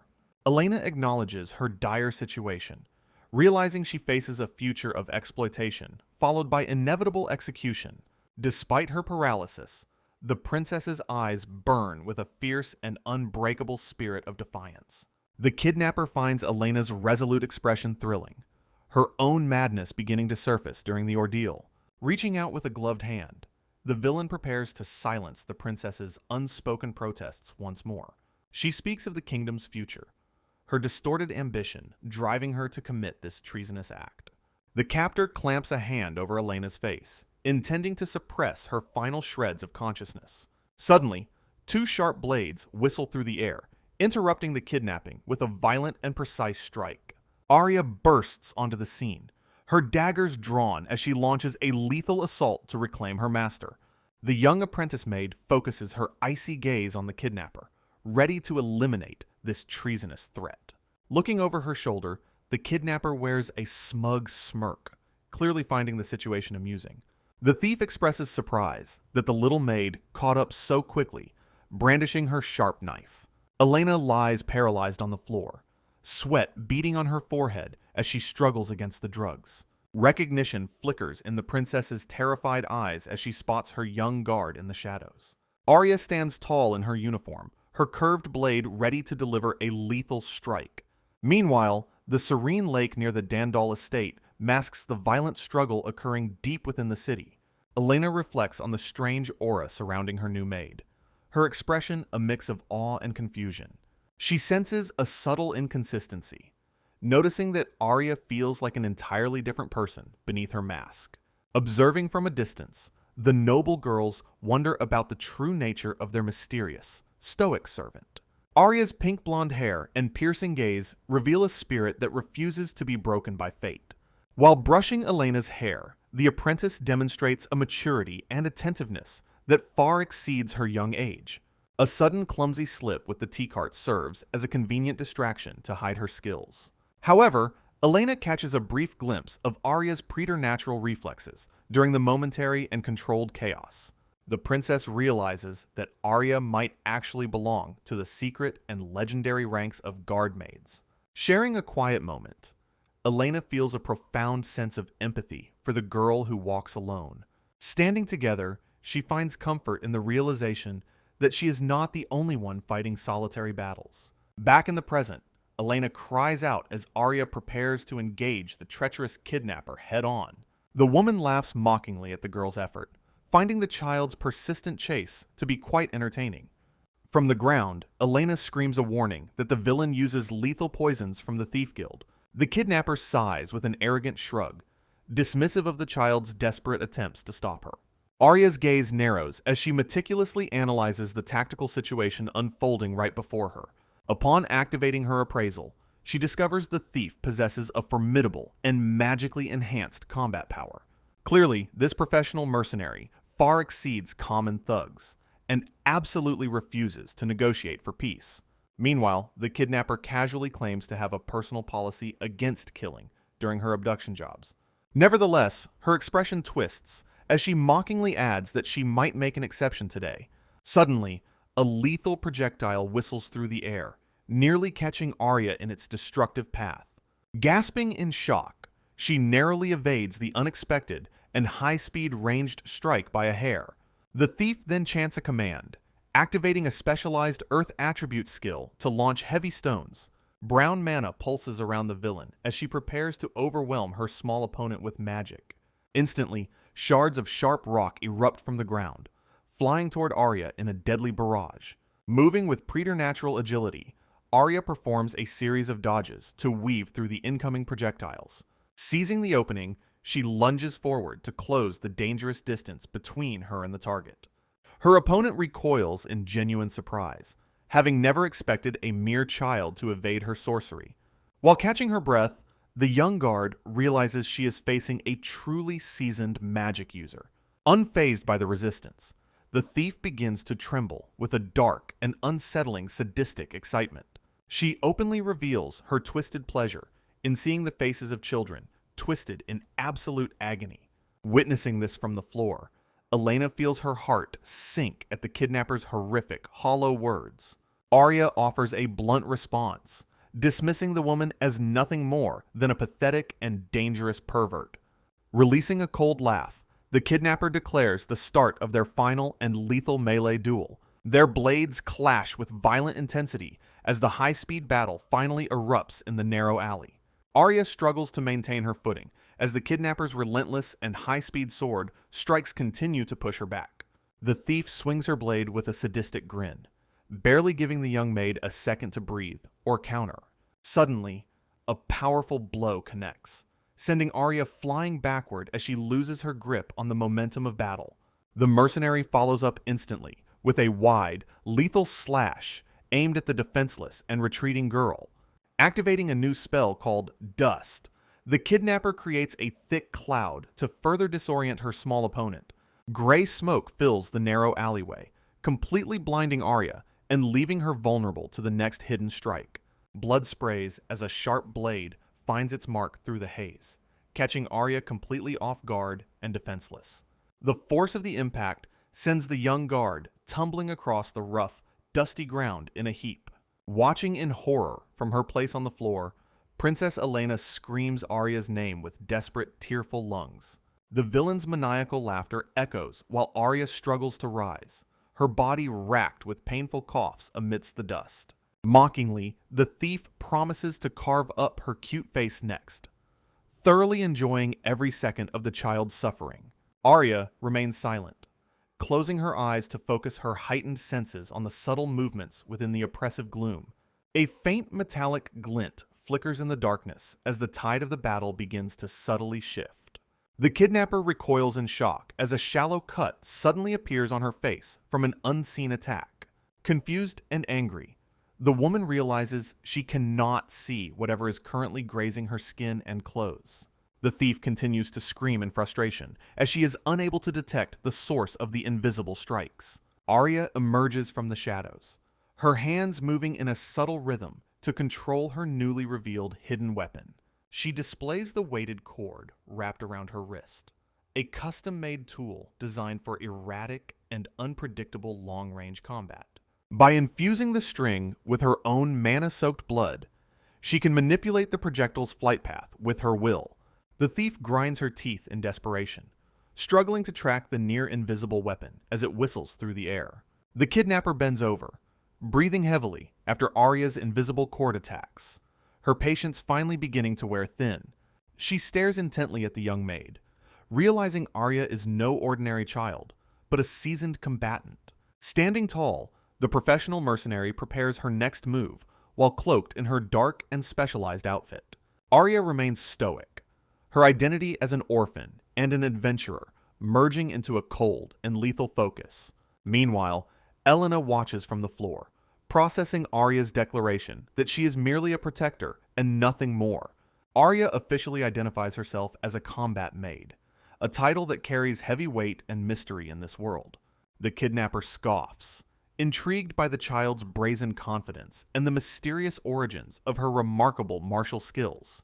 Elena looks on in shock as the thief turns her back, seemingly unconcerned about the direct and immediate threat. Suddenly, a sharp blade thuds into the wooden frame, right beside the terrified princess, shattering the brief silence. The thief taunts the princess, claiming she can hear the rhymes of her desperate and whispered magic incantations. The mercenary mocks the child's magic, warning that any clumsy sorcery will result in her immediate and painful death. With a sudden burst of speed, the thief lunges forward to strike at the young and alert guard. Arya commands her opponent to stay focused on her, the true and only target of the mercenary's lethal intent. The kidnapper's grin turns savage as she insults the child, her patience finally reaching its absolute breaking point. She decides that the play session is officially over, drawing her sharp blade for a serious and final blow. Blades clash in a flurry of sparks as the two opponents trade a series of high-speed and intense blows. A chilling chant escapes the thief's lips as she prepares to activate a specialized and dangerous combat technique. The ground suddenly gives way as a massive pit trap erupts right beneath the young maid's nimble feet. Falling backward, Arya gasps in shock as the earth crumbles and she loses her vital defensive balance. Sliding across the rough ground, the girl desperately attempts to recover, while the thief closes in for the finish. The mercenary charges with a savage grin, her blade glowing as she launches a high-speed close-range assault. Arya counters instantly with a double-edged technique. Her movements a blur of practiced and lethal efficiency. The ground shatters violently as she evades a massive blow, dust erupting from the impact site. The opponent's eye widens in absolute shock, unable to believe a mere child can react so fast. Clutching her uniform, Arya recalls Sarah's lesson about the tactical advantages hidden within her long-made skirt. Memories of the grueling training spent mastering the silent footwork demanded by her mentor suddenly surface. Returning to the present, she executes the specialized movement to reposition herself within the narrow alleyway. Suddenly, the mercenary lunges with a powerful thrust skill, cutting through the air with terrifying velocity. Arya is caught off guard as the distance vanishes, her sharp instincts barely perceiving the coming strike. Their blades clash again in a rapid exchange, sparks flying as both combatants push their limits. A heavy impact sends Arya reeling, the sheer force of the professional's martial arts beginning to dominate. She slides across the rough earth, digging her heels in to arrest her momentum and recover. Sensing a massive gathering of earth mana, Arya realizes her opponent is preparing a powerful defensive technique. She hurls her weighted cord weapon with a sharp snap, aiming to find a vital opening. However, the thief stands motionless, an arrogant smile spreading across her face as the projectile hits.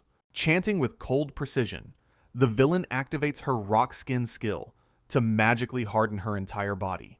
The weighted stone bounces harmlessly off the woman's face, failing to inflict any meaningful damage.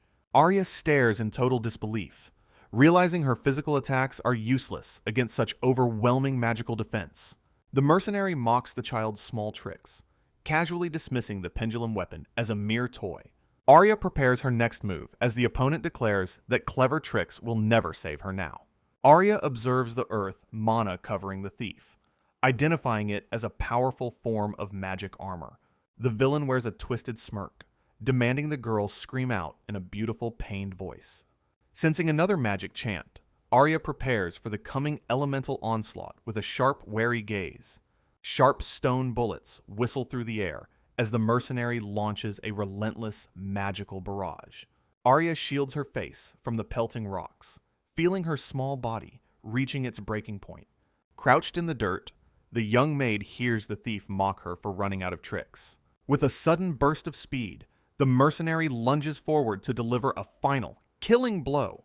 Despite her injuries, Arya tightens her grip on her weighted cord, searching for a single opening. She hurls the projectile once more, desperately trying to keep the predator at a distance. The thief laughs manically, effortlessly evading the attack, while closing the gap with terrifying speed. The mercenary delivers a flurry of strikes, shouting that all the girl's efforts are completely useless. A blood-curdling scream of pure agony erupts as the villain relishes the sound of the child's suffering.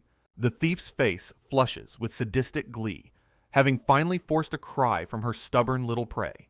Arya chokes, realizing the shallow wounds are laced with a poison that makes breathing nearly impossible. A heavy boot slams into her, sending the wounded girl tumbling across the rough, cold ground. The thief laughs, lamenting that she lacks the time to properly prolong this delightful torture session. Cold steel plunges deep into Arya's body as the woman's madness reaches a violent crescendo. Arya's eye widens in shock, her vision blurring as the reality of the mortal wound settles in. Shadow and light clash as the young guard's pained screams echo through the narrow and abandoned alleyway.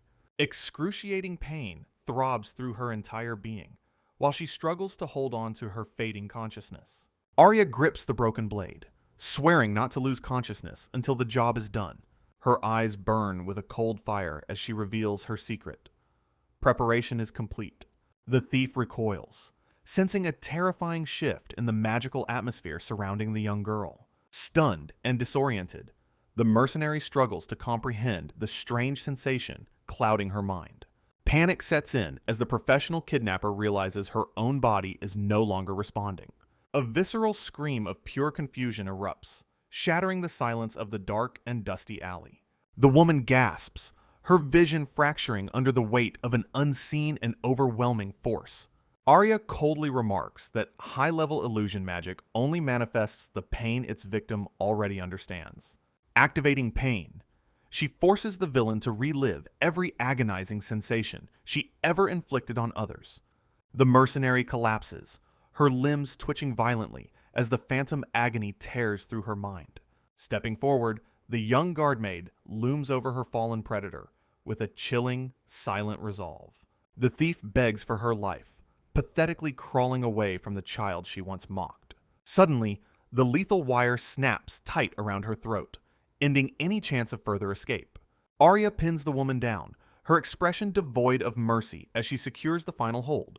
Looking directly into her enemy's eyes, she whispers that this alley will be her grave. The cord bites deep into flesh, while the kidnapper's desperate struggles begin to slowly fade. Blood splatters across the floor in a final brutal testament to Arya's lethal combat efficiency. The villain's body goes limp as her struggle for life finally ceases in the cold dirt. Arya stands victorious over the corpse, though her own small frame is battered and bloodied. She coughs up a thick crimson spray, the thief's poison finally ravaging her internal systems. Arya clutches her bleeding abdomen, realizing the thief's blade likely damaged her internal organs and spread a lethal poison. Her strength finally failing, she collapses onto the cold ground while desperately trying to whisper a healing incantation. The young guard lies motionless in the silence of the alleyway as a frantic scream echoes her name. Elena crawls across the dirt, her body still sluggish from the drugs, but fueled by desperate worry for Arya. Reaching her fallen protector, the princess weeps at the sight of the gruesome and life-threatening injuries Arya sustained. Elena frantically searches for a solution, explaining that high-level detoxification is impossible, without identifying the specific toxin used. Despite her fading consciousness, Arya begins listing rare poisonous ingredients, including Keurig grass and sakura fruit, from memory. Elena stares in disbelief as the bleeding girl provides the exact recipe needed to synthesize a magical antidote. Arya instructs the confused princess to visualize these specific materials while focusing her light attribute magic on the wound. Gasping for breath, the apprentice maid urges Elena to cast her healing spell before the poison reaches her heart. The young noblewoman nods with a sweat-drenched face, bracing herself to attempt a magic far beyond her usual training. Placing her hands over the bloody gash, Elena focuses all her mana to activate the treat and cure spells. Horror strikes as the princess realizes the magical light is flickering and failing to mend the deep internal trauma. Arya perceives the problem, noting that Elena lacks the anatomical knowledge required to direct the regeneration to vital organs. The narrative explains that truly effective healing requires a master's understanding of the body's hidden and most critical vulnerabilities. Nevertheless, Arya reveals she has a secret method to bridge the gap in the princess's incomplete medical knowledge. She utilizes the Feel spell, reversing its usual function to provide direct sensory feedback of her internal state. Identifying the damage to her stomach and liver, the wounded girl prepares to guide the magic herself once more. Bright particles erupt around Arya's midsection as the healing process finally begins to take a visible, magical effect. Elena whispers Arya's name into the gloom, praying for her first true friend to survive this horrific ordeal. Darkness surrounds Arya as a faint voice calls out her name from the deep swallowing shadows. Blurred shapes and shifting light filter through her eyelids while she struggles to regain her consciousness. Finally, her eyes flutter open, revealing the familiar ceiling of her room within the Dandal estate. Vilo's face suddenly pops into view, greeting his young disciple with a characteristically casual and loud remark. 3 days have passed since the battle, leaving Arya to wake up to the smell of meat. While Mina weeps with relief, Sarah commands the recovering girl to remain in bed for further rest. Reports confirm the kidnapper was a notorious professional thief, though a security net was already in place. Sarah evaluates Arya's performance, noting that waiting for high-level reinforcements was technically the correct tactical decision. Arya listens in silence, her expression unreadable as she processes the aftermath of her first official mission. Despite the success, she hasn't seen Princess Elena since the day of the kidnapping at the shop.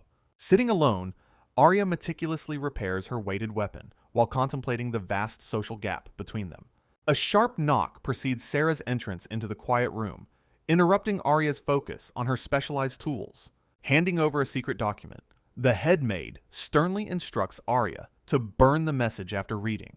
She tightly grips the folded paper, aware that this hidden communication likely concerns her future assignments. The night before Elena's scheduled departure arrives, casting long and silent shadows over the grand castle. Masked by the darkness, Arya navigates the estate's exterior to reach a specific and secluded meeting point.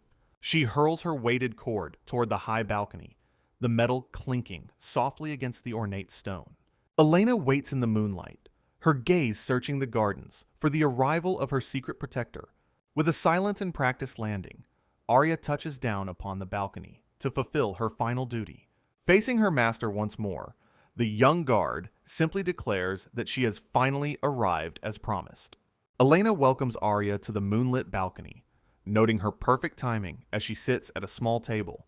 The princess expresses deep gratitude for being saved, though Arya coldly insists she was simply performing her duty. Elena chuckles softly at the girl's bluntness, acknowledging the truth behind her stoic and professional demeanor. A soft sound echoes across the stone floor as the princess shifts her weight in the quiet night.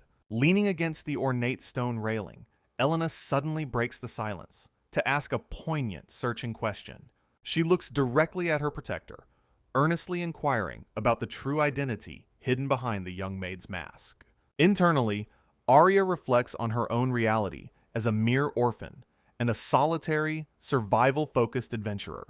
Elena watches her with a contemplative expression, sensing the heavy weight of the secrets Arya carries within. Her reflection flickers within the princess's wide eyes while she prepares to offer a definitive and honest response. Gripping the cold marble tightly, Elena waits for the answer that will define their future relationship. The princess invites her to serve as a permanent guard, but Arya firmly rejects the idea of serving anyone. She asserts her independence once again, declaring herself to be nothing more than a free-spirited wanderer. A sudden gust of wind swirls around them, emphasizing the vast social divide separating their two worlds. Elena sadly agrees that their titles make a conventional friendship impossible within the strict hierarchy of the kingdom. She acknowledges that a royal princess and a lowly adventurer can never truly stand upon the same ground. However, a new determination sparks in Elena's gaze as she steps forward to bridge the distance between them. The princess shocks Arya by declaring that despite their different ranks, they are fundamentally cut from the same cloth. She stares intently at her comrade, recognizing a shared spirit of isolation and fierce, unyielding resolve. A gentle smile touches Elena's face as she finally finds someone who understands the burden of her fate. She warmly addresses Arya as a fellow comrade, sealing a secret bond that transcends their disparate social classes. Elena solemnly vows as a princess to use her authority to aid Arya once in the future. In response, Arya pledges her life to eliminate any foe that dares to stand in Elena's path. The two girls stand together under the pale moonlight, sharing a bond that transcends their disparate social ranks. Elena asks one final request, her eyes reflecting a mix of curiosity and genuine, heartfelt warmth. Leaning in closer, she pleads with the young guard to reveal her true, hidden name at last.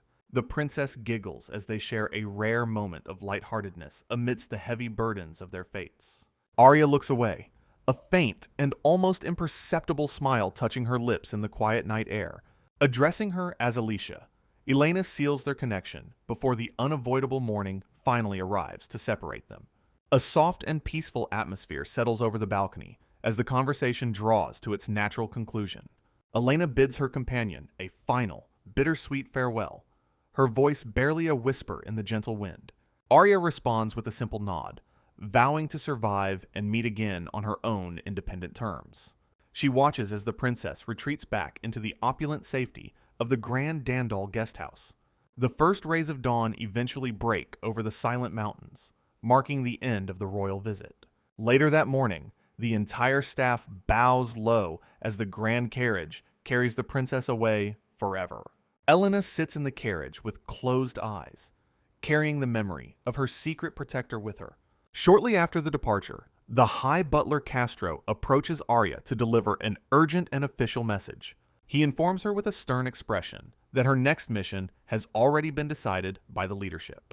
Arya looks up in surprise, wondering how a new assignment could be prepared so quickly after the crisis. Castro stands before her, radiating the authority of a high-ranking servant tasked with managing the estate's security. Arya activates her appraisal, discovering the butler possesses an overwhelming combat power that rivals the strongest warriors.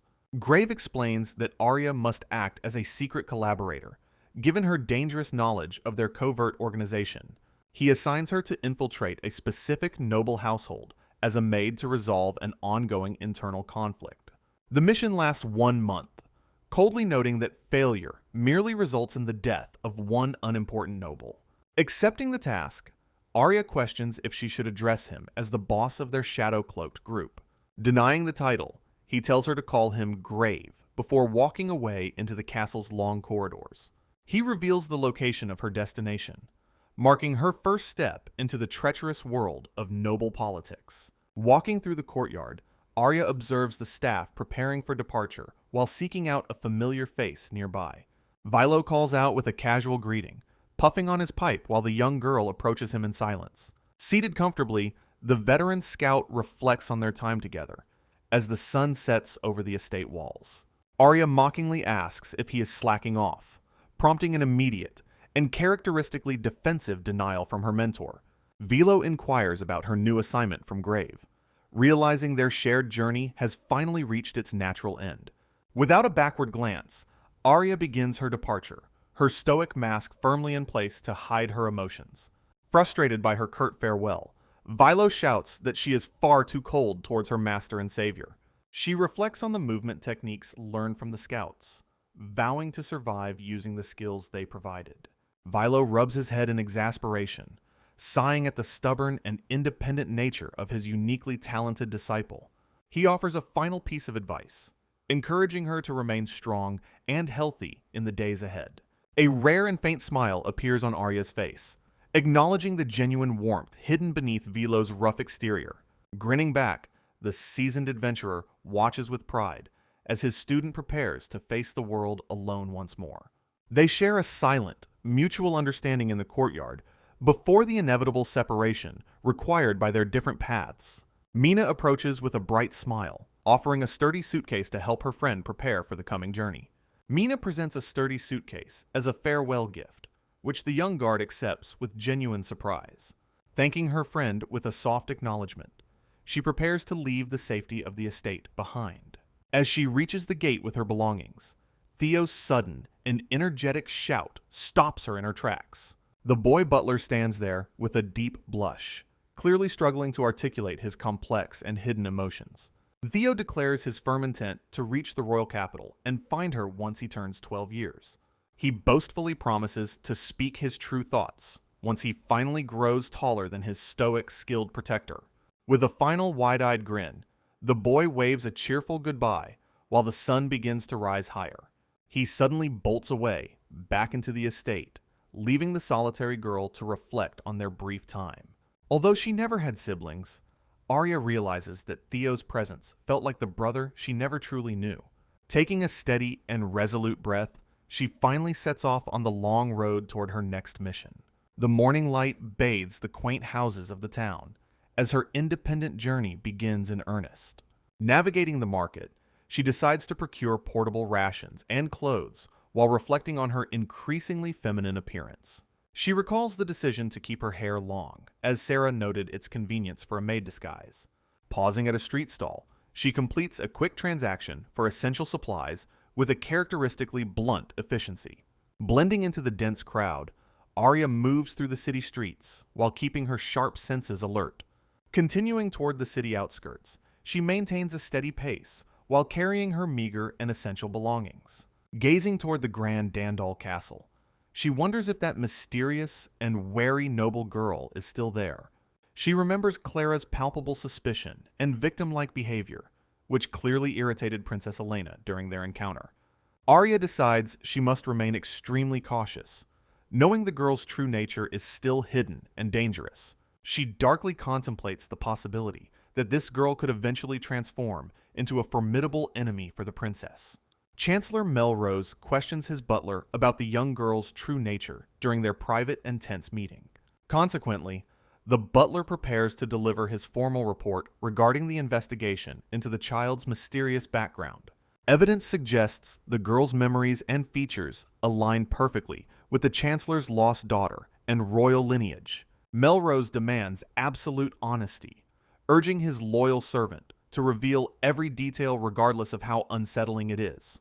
The butler hesitates for a moment, his expression darkening as he contemplates the heavy weight of his findings. He specifically notes the girl's distinct pink blonde hair, a trait associated with the prestigious Moonrose family line. Processing these revelations, the Chancellor reflects on the hazy gray area between established facts and his own hopes. Despite the butler's suggestion, Melrose decides it is still far too early for a direct and official reunion. He muses about a missing ring, while simultaneously acknowledging the emergence of another person of sudden interest. Furthermore, Sarah's report highlights a braided cord made of human hair belonging to the remarkably skilled child.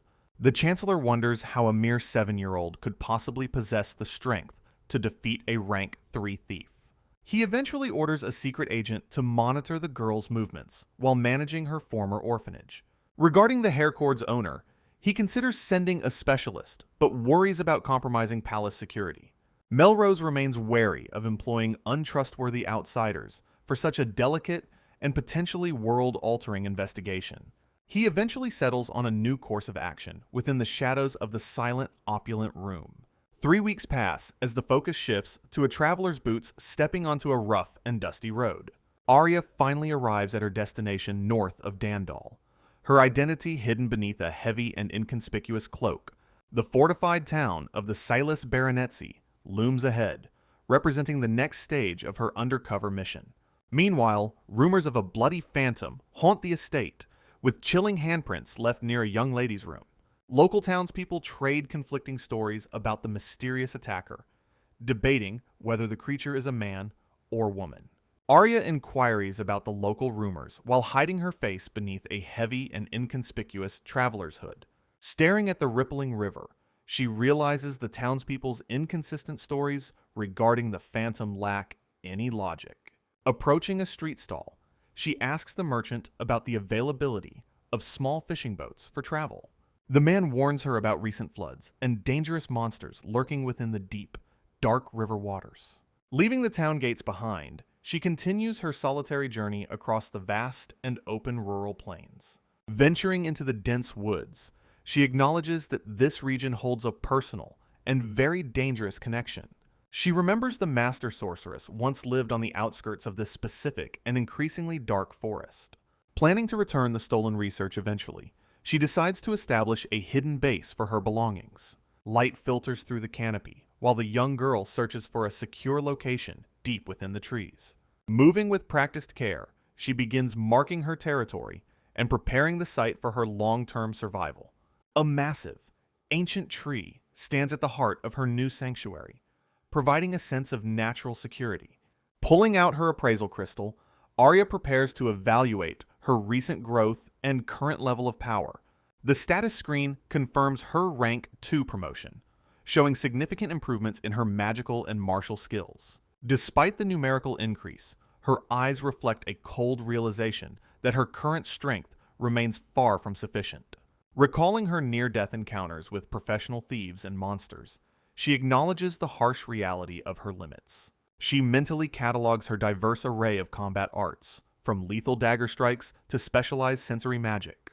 Clenching her fist against the stars, the girl pledges to transform herself into a single, perfected blade. Now disguised in plain clothing, Arya navigates a crowded street toward the location of her undercover mission. The grand mansion of the Silas Baronetcy looms before her, marking the official start of her infiltration. Standing before the heavy double doors, she prepares to enter the estate as its newest and youngest servant. Arya pushes open the heavy doors, entering the Baron's study to begin her next undercover mission.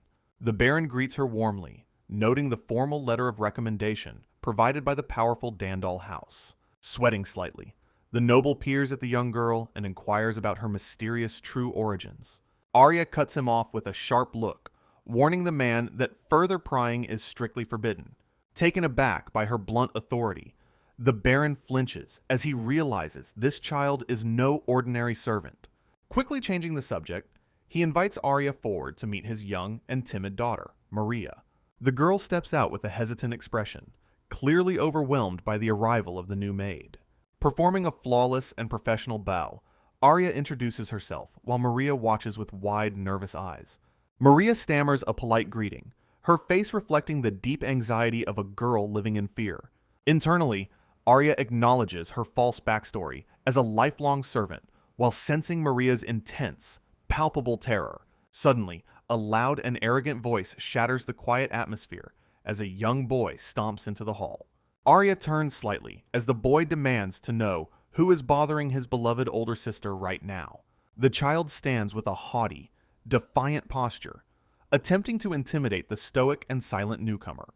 He charges forward with a series of aggressive shouts, frustrated by Arya's total lack of an emotional reaction. Calmly inquiring if he is the brother, Arya remains unmoved as the boy points a finger accusingly. She stares back with a bored, deadpan gaze, completely unimpressed by the child's loud and childish tantrum. The boy boasts about his fighting prowess and neighborhood status, declaring himself a boss to be feared. Ignoring his empty threats, Arya turns her back and begins to walk away from the noisy brat. She gestures for him to follow, commanding the boy to lead her to the site of the phantom sightings. The arrogant child stands frozen in total shock as the young maid effortlessly seizes control of the situation. Lodi erupts in shock, his face contorted with anger as he shouts in absolute disbelief at Arya. Suddenly, the aggressive boy lunges forward with a wild strike, desperate to exert dominance over the newcomer. Arya effortlessly evades the clumsy assault, moving with a fluid grace that leaves the boy completely disoriented. Seizing the initiative, she firmly plants her hand against the wall to pin her flustered young opponent. Leaning in close, she intensely questions if his true desire is to save his terrified older sister. Her icy gaze pierces through his bravado, forcing the arrogant child to face the gravity of reality. Blushing deeply from the sudden proximity, the boy eventually yields to the young maid's overwhelming and cold authority. Shifting focus to the mission, Arya coldly inquires about the specific timing of the Phantom's mysterious appearances. Lodi explains the erratic patterns of the sightings, noting they vary from days to an entire month. His expression softens with worry as he continues to recount the terrifying events surrounding the estate's haunting. He reveals that the bloody handprints are creeping closer to his sister's room, spreading fear through town. Arya falls into deep thought, meticulously analyzing the evidence to identify the perpetrator's hidden and true motives. Staring at the crimson stain, she wonders why the Phantom hasn't directly attacked the noble family yet.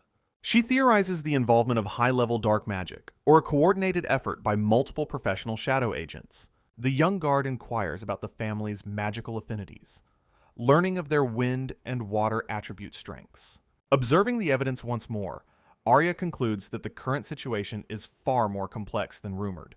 She decides a thorough reinvestigation of the entire town is necessary to uncover the Phantom's secret path. 5 days pass while Arya continues her maid chores, interrupted when the timid Maria approaches her shyly. Maria expresses her heartfelt relief after learning that the stoic newcomer is working to protect her life. Giggling softly, the noble girl suggests that her brother Lodi has grown quite fond of his mysterious protector. Arya realizes her secret identity has become less effective since several children have grown oddly attached to her. Reflecting on how Lodi, Jill, and Theo all eventually warmed up to her despite her violent methods, later she stands before a trembling Maria, who remains consumed by the paralyzing fear of her surroundings. Maria looks up with a shadowed face, desperately asking her new guard if she will truly survive. Clutching a stack of fresh linens, Arya pauses as she senses the princess's intense and growing internal despair. She coldly advises Maria to pray to whatever god she believes in to secure her own miraculous survival. Maria stares back with a resigned expression, processing the young maid's blunt and somewhat cynical words of advice. The noble girl decides to pray to Arya's god while the apprentice guard walks away in silent contemplation. Night falls over the Sealess mansion, masking the beginning of a dangerous and high-stakes supernatural investigation in the shadows. Arya experiments with a small stream of water magic, analyzing the elemental flow within the quiet estate corridors. She recalls a flood from 6 months ago, which forced the town to establish a temporary magical river barrier. Walking along the stone walls, she concludes that a trapped spirit went mad after being severed from its source. Using her rare ability to perceive mana colors, she detects a hidden and dense aura surrounding the young Maria. Maria radiates an unusually thick water attribute energy, making her an ideal target for a starved elemental predator. Wisps of accumulated water mana drift through the empty halls, drawn to the mansion over many long years. Puddles begin to form as the phantom grows increasingly desperate for the energy Maria unknowingly and constantly provides. Arya remains alert in the darkness, knowing the end of the rainy season has left the creature starving. Suddenly, a dark and jagged projectile whistles through the air as the trap is finally and successfully sprung. Moving with preternatural speed, the young guard maneuvers through the shadows to intercept the approaching and dangerous phantom. Arya narrows her eyes with a cold smirk, welcoming the arrival of the mysterious creature at her post. A bloated, corpse-like creature crawls unnervingly along the stone mansion walls. Arya identifies the wretched being as a water spirit consumed by absolute madness. Standing in the courtyard, she watches as the entity slithers across the estate. Evaluating the threat, the young guard notes the spirit's surprisingly high mana reserves. She reflects on magic theory, realizing that elemental spirits are rarely this hostile. Unfortunately, being severed from its source has driven the creature into frenzy. Suddenly, the phantom lunges from the wall, forcing Arya to dodge its attack. The spirit's violent strike shatters a nearby tree trunk instead of her body. Arya immediately activates her hardening utility magic to reinforce her primary weapon. Mana pulses through her blade, transforming common steel into a magically enhanced tool. With a precise throw, she hurls her dagger directly at the target's core. A brilliant flash erupts as the weapon makes contact with the spirit's essence. However, the impact only scatters energy, leaving the creature undeterred and fully functional. Arya recognizes the entity as a spiritual life form that exists purely through magic. She observes that physical attacks are ineffective due to its high-speed mana regeneration. Consequently, she must employ a different magical attribute to inflict any lasting damage. She theorizes that earth-hardened weapons will successfully shave away the creature's internal energy. Focusing her will once more, she applies hardening magic to her next projectile. Her eyes sharpen with cold resolve as she prepares to execute her new plan. The wretched spirit trembles, its mana finally beginning to drop under her relentless pressure. A distorted, watery face roars in a terrifying display of elemental madness. Meanwhile, the phantom looms over a fallen victim, its form pulsating with malevolent magical energy. Suddenly, a massive water ball erupts through the air, aimed directly at the young apprentice guard. The magical projectile shatters upon impact, unleashing a violent and overwhelming torrent of pressurized water. Consequently, sent flying by the force, Arya collapses onto the hard stone tiles of the mansion courtyard. There, she gasps for air, her small body struggling against the weight of the freezing elemental puddle. Panic flares as she realizes her legs are pinned by the rapidly hardening and heavy mud. Nearby, the wretched spirit gathers its strength for a final, lethal strike while its prey remains vulnerable. Arya concentrates her mana, activating the hardening spell within the center of her trembling palm. A sudden splash of energy interrupts the spirit's momentum, momentarily blinding the persistent supernatural predator. Breathing heavily, she forces herself upright and reveals the lethal blades hidden beneath her tattered uniform. Unexpectedly, a sudden shout echoes from the balcony as someone finally notices the violent and chaotic struggle. Then, Lodi and the estate staff burst into the garden, their faces pale with shock and terror. Arya glares at the boy, realizing her warnings to stay away were completely and utterly ignored. She instantly conjures the flowing water spell, focusing her elemental affinity for a high-stakes tactical maneuver. The bloated creature recoils in confusion, sensing a shift in the young maid's magical presence. Driven by necessity, Arya vaults onto the high iron fence surrounding the estate to reposition herself. Behind her, Lodi screams her name in a desperate plea, his hand reaching out toward his retreating protector. Standing atop the sharp spikes, she offers a final, resolute glance before the darkness takes her. Finally, Arya leaps from the wall into the unknown, leaving the chaotic courtyard and Lodi far behind. Night blankets the silent town as shadows deepen over the rooftops of the sealess baronetcy. She notes the deserted streets, aware that the late hour provides the perfect stage for a lethal duel. Perched high atop a building, the young guardmaid swiftly prepares herself for the coming supernatural encounter. Consuming a mana recovery potion, Arya ensures her internal energy remains stable for the difficult battle ahead. Suddenly, the bloated water spirit emerges from the darkness, its presence heralded by an unsettling magical pressure. Focusing her will, Arya activates the hardening spell to transform a common object into a deadly weapon. With a precise and powerful strike, she catches the creature completely off guard, landing a direct hit. The monster trembles in agony as the magically reinforced attack disrupts its unstable and fluidic elemental core. Black smoke erupts from the wound as the spirit's malevolent energy begins to leak into the air. A hollow, soul-chilling scream echoes through the estate, while the creature's physical form starts to violently dissipate. Arya watches with an icy, disconnected gaze, refusing to empathize with a mindless entity that exists only to kill. She pledges to see this hunt through to the end, regardless of the monster's desperate attempts to survive. The spirit retaliates with a high-velocity water ball, forcing the young guard to move with preternatural speed. Diving behind a brick chimney, she narrowly avoids the crushing weight of the magical, pressurized elemental blast. The impact shatters the stone structure, sending shards of masonry and freezing water spraying across the roof. Torrential waves crash around her position as the battle reaches a new peak of elemental and physical intensity. Arya realizes the clay knife she crafted with Lodi has finally crumbled away into the dark mud. Undeterred by the loss, she activates hardening once more to prepare her final, masterfully forged steel blade. Launching herself forward, she hurls the enchanted projectile with perfect accuracy toward the monster's vulnerable central core. The blade strikes true, ending the phantom's reign of terror as its essence explodes in a final burst. Arya readies her pendulum blade, preparing a tactical counterattack against the phantom. She explains how hardening magic transforms clay into a weapon strong as iron. The high-speed rooftop battle intensifies as Arya evades the spirit's erratic lunges. Recognizing her vulnerability, she calculates that a single hit would be fatal. She concludes her only victory lies in continuously draining its energy. Suddenly, a massive surge of unexpected magical power erupts. Violent energy and light consume the entire rooftop area. Arya stands alone amidst the debris, gasping for breath.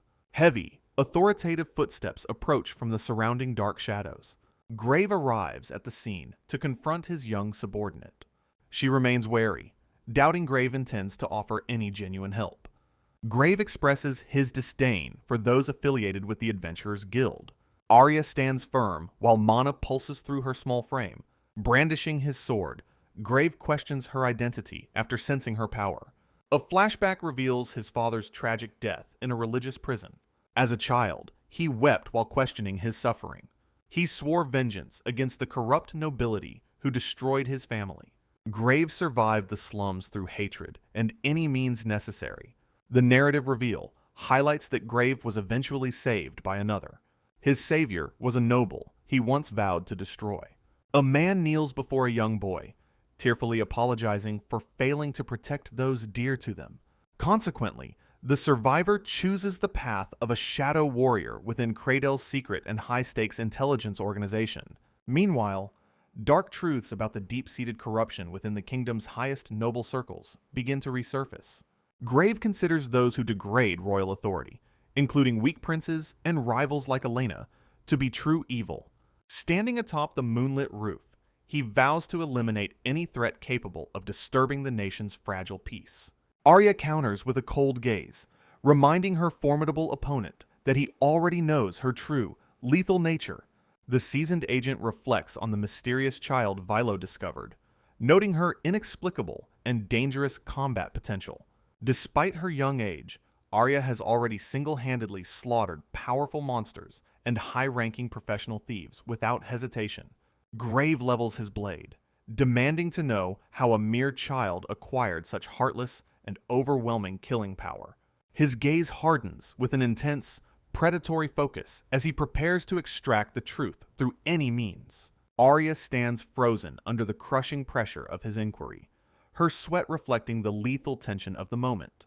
She offers only a cryptic and dismissive response, refusing to reveal the secrets hidden deep within her heart. Internally, she worries about the extent of his knowledge regarding her royal lineage and her mother's precious ring. Grave's sharp eyes narrow as he detects a hidden object concealed within the young girl's tattered maid uniform. Reaching out with an iron grip, he commands her to surrender any items linking her to the noble class. Suddenly, Arya retaliates by activating Pain, forcing the veteran warrior to experience a momentary and agonizing mental shock.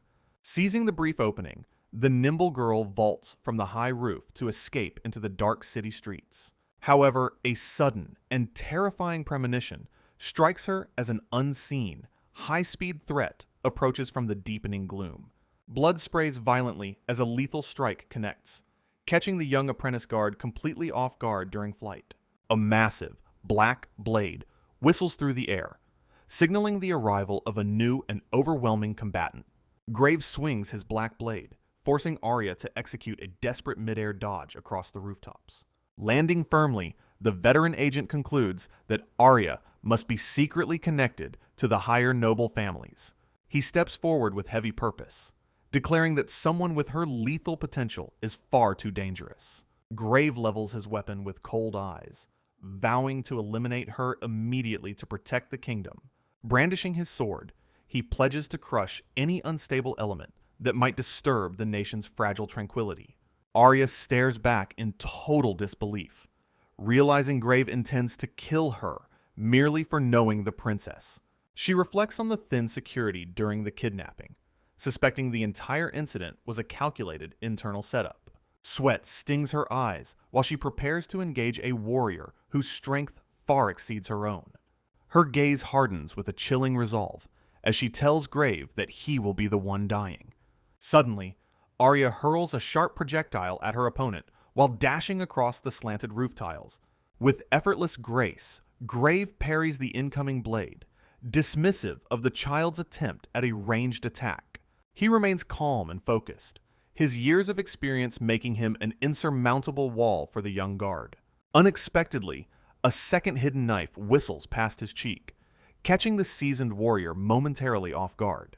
Grave realizes she used the first strike as a shadow to mask the trajectory of a follow-up hit. Seizing the momentary opening, Arya throws a small pouch directly into the path of her advancing enemy.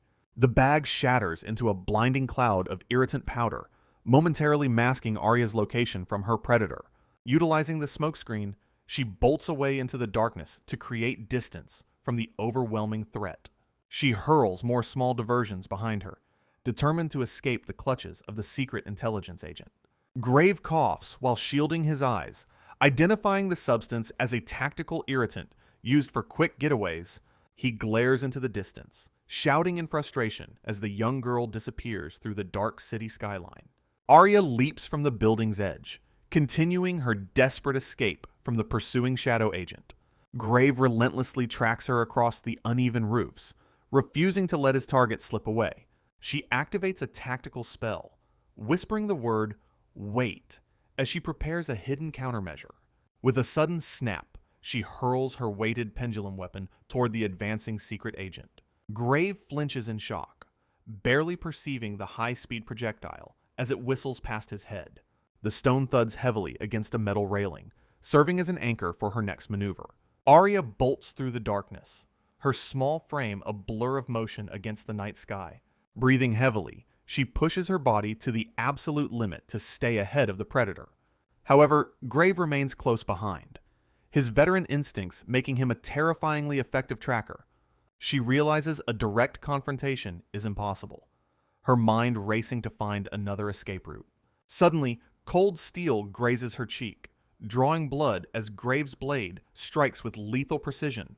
Reeling from the impact, she questions the agent's motives while struggling to maintain her balance. Her remaining throwing knives clatter uselessly onto the cold tiles as her defenses begin to crumble. The weighted cord lies abandoned in the dirt, marking the failure of her final tactical distraction. Cornered on a wooden pier, Arya faces her pursuer across the dark and rippling water. Grave mockingly asks if she intends to fight a meaningless battle until her final breath. Splattered with blood and sweat, the young girl tightens her grip on her last remaining dagger. Silence falls over the night as the two combatants stare each other down across the pier. Arya coldly declares she has no intention of dying by the hand of a corrupt agent. With a final resolute look, she steps into the abyss to end the high-stakes rooftop chase. Arya leaps into the freezing darkness, her silhouette fading as she plummets toward the turbulent river below. A massive splash erupts upon impact, leaving Graves standing alone at the edge of the wooden pier. Peering into the depths, he coldly concludes that the young girl has finally chosen her own end. Walking away, the agent reflects on ignoring orders and his inability to return to the organization. Silence settles over the bridge as he departs, leaving the churning waters to swallow the child's traces. Suddenly, he pauses and glances back, his sharp instincts sensing a lingering ripple in the dark current. He scans the violent torrent once more, searching for any sign of a survivor amidst the crashing waves. Despite his skepticism, he acknowledges that no normal human could possibly survive such a powerful and deadly flow. A dark, knowing smirk touches his face as he contemplates the impossible survival of his small opponent. Walking into the shadows, he pledges to acknowledge her true value should they ever cross paths again. Darkness consumes her senses as the cold pressure of the deep river begins to weigh her down. Dawn eventually breaks over the sealess baronetcy, marking the official conclusion of the terrifying Phantom incident. Though the incident has seemingly ended, the noble family mourns the mysterious disappearance of their young protector. Maria stares out the window with a heavy heart, wondering about the fate of the brave maid. Deep within the river, tiny bubbles rise toward the surface as something stirs in the silent depths. A predatory sea monster lunges through the dark with open jaws, sensing a meal in the freezing water. Blood clouds the current as the beast is suddenly and violently sliced into several drifting, lifeless pieces. Arya finally bursts through the surface, gasping for air while struggling to stay conscious in the water. Dragging herself onto the muddy bank, she reflects on how her life was targeted as a mere precaution. She vows that if those lethal blades are ever pointed at Elena, she will be there to stop them. Arya crawls onto the riverbank, her eyes burning with a murderous vow to eventually execute the traitorous Grave. The story shifts to the grand spires of the royal castle, where a new political drama begins unfolding. Inside the opulent halls, servants and nobles move about their duties as the atmosphere grows noticeably tense. Clara walks through the corridors, her face clouded by a deep, inescapable sense of melancholy and lingering dread. She reflects on the widening rift between herself and Elena, blaming the mysterious maid for her social isolation. Reports confirm that Arya vanished without a trace following the brutal struggle within the Salus baronetcy.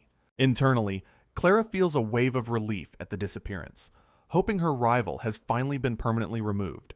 During a formal tea party, Elena breaks her usual composure to speak about the missing apprentice maid. Clara feigns sympathy, masking her true satisfaction with a practiced, hollow expression of pity for the girl.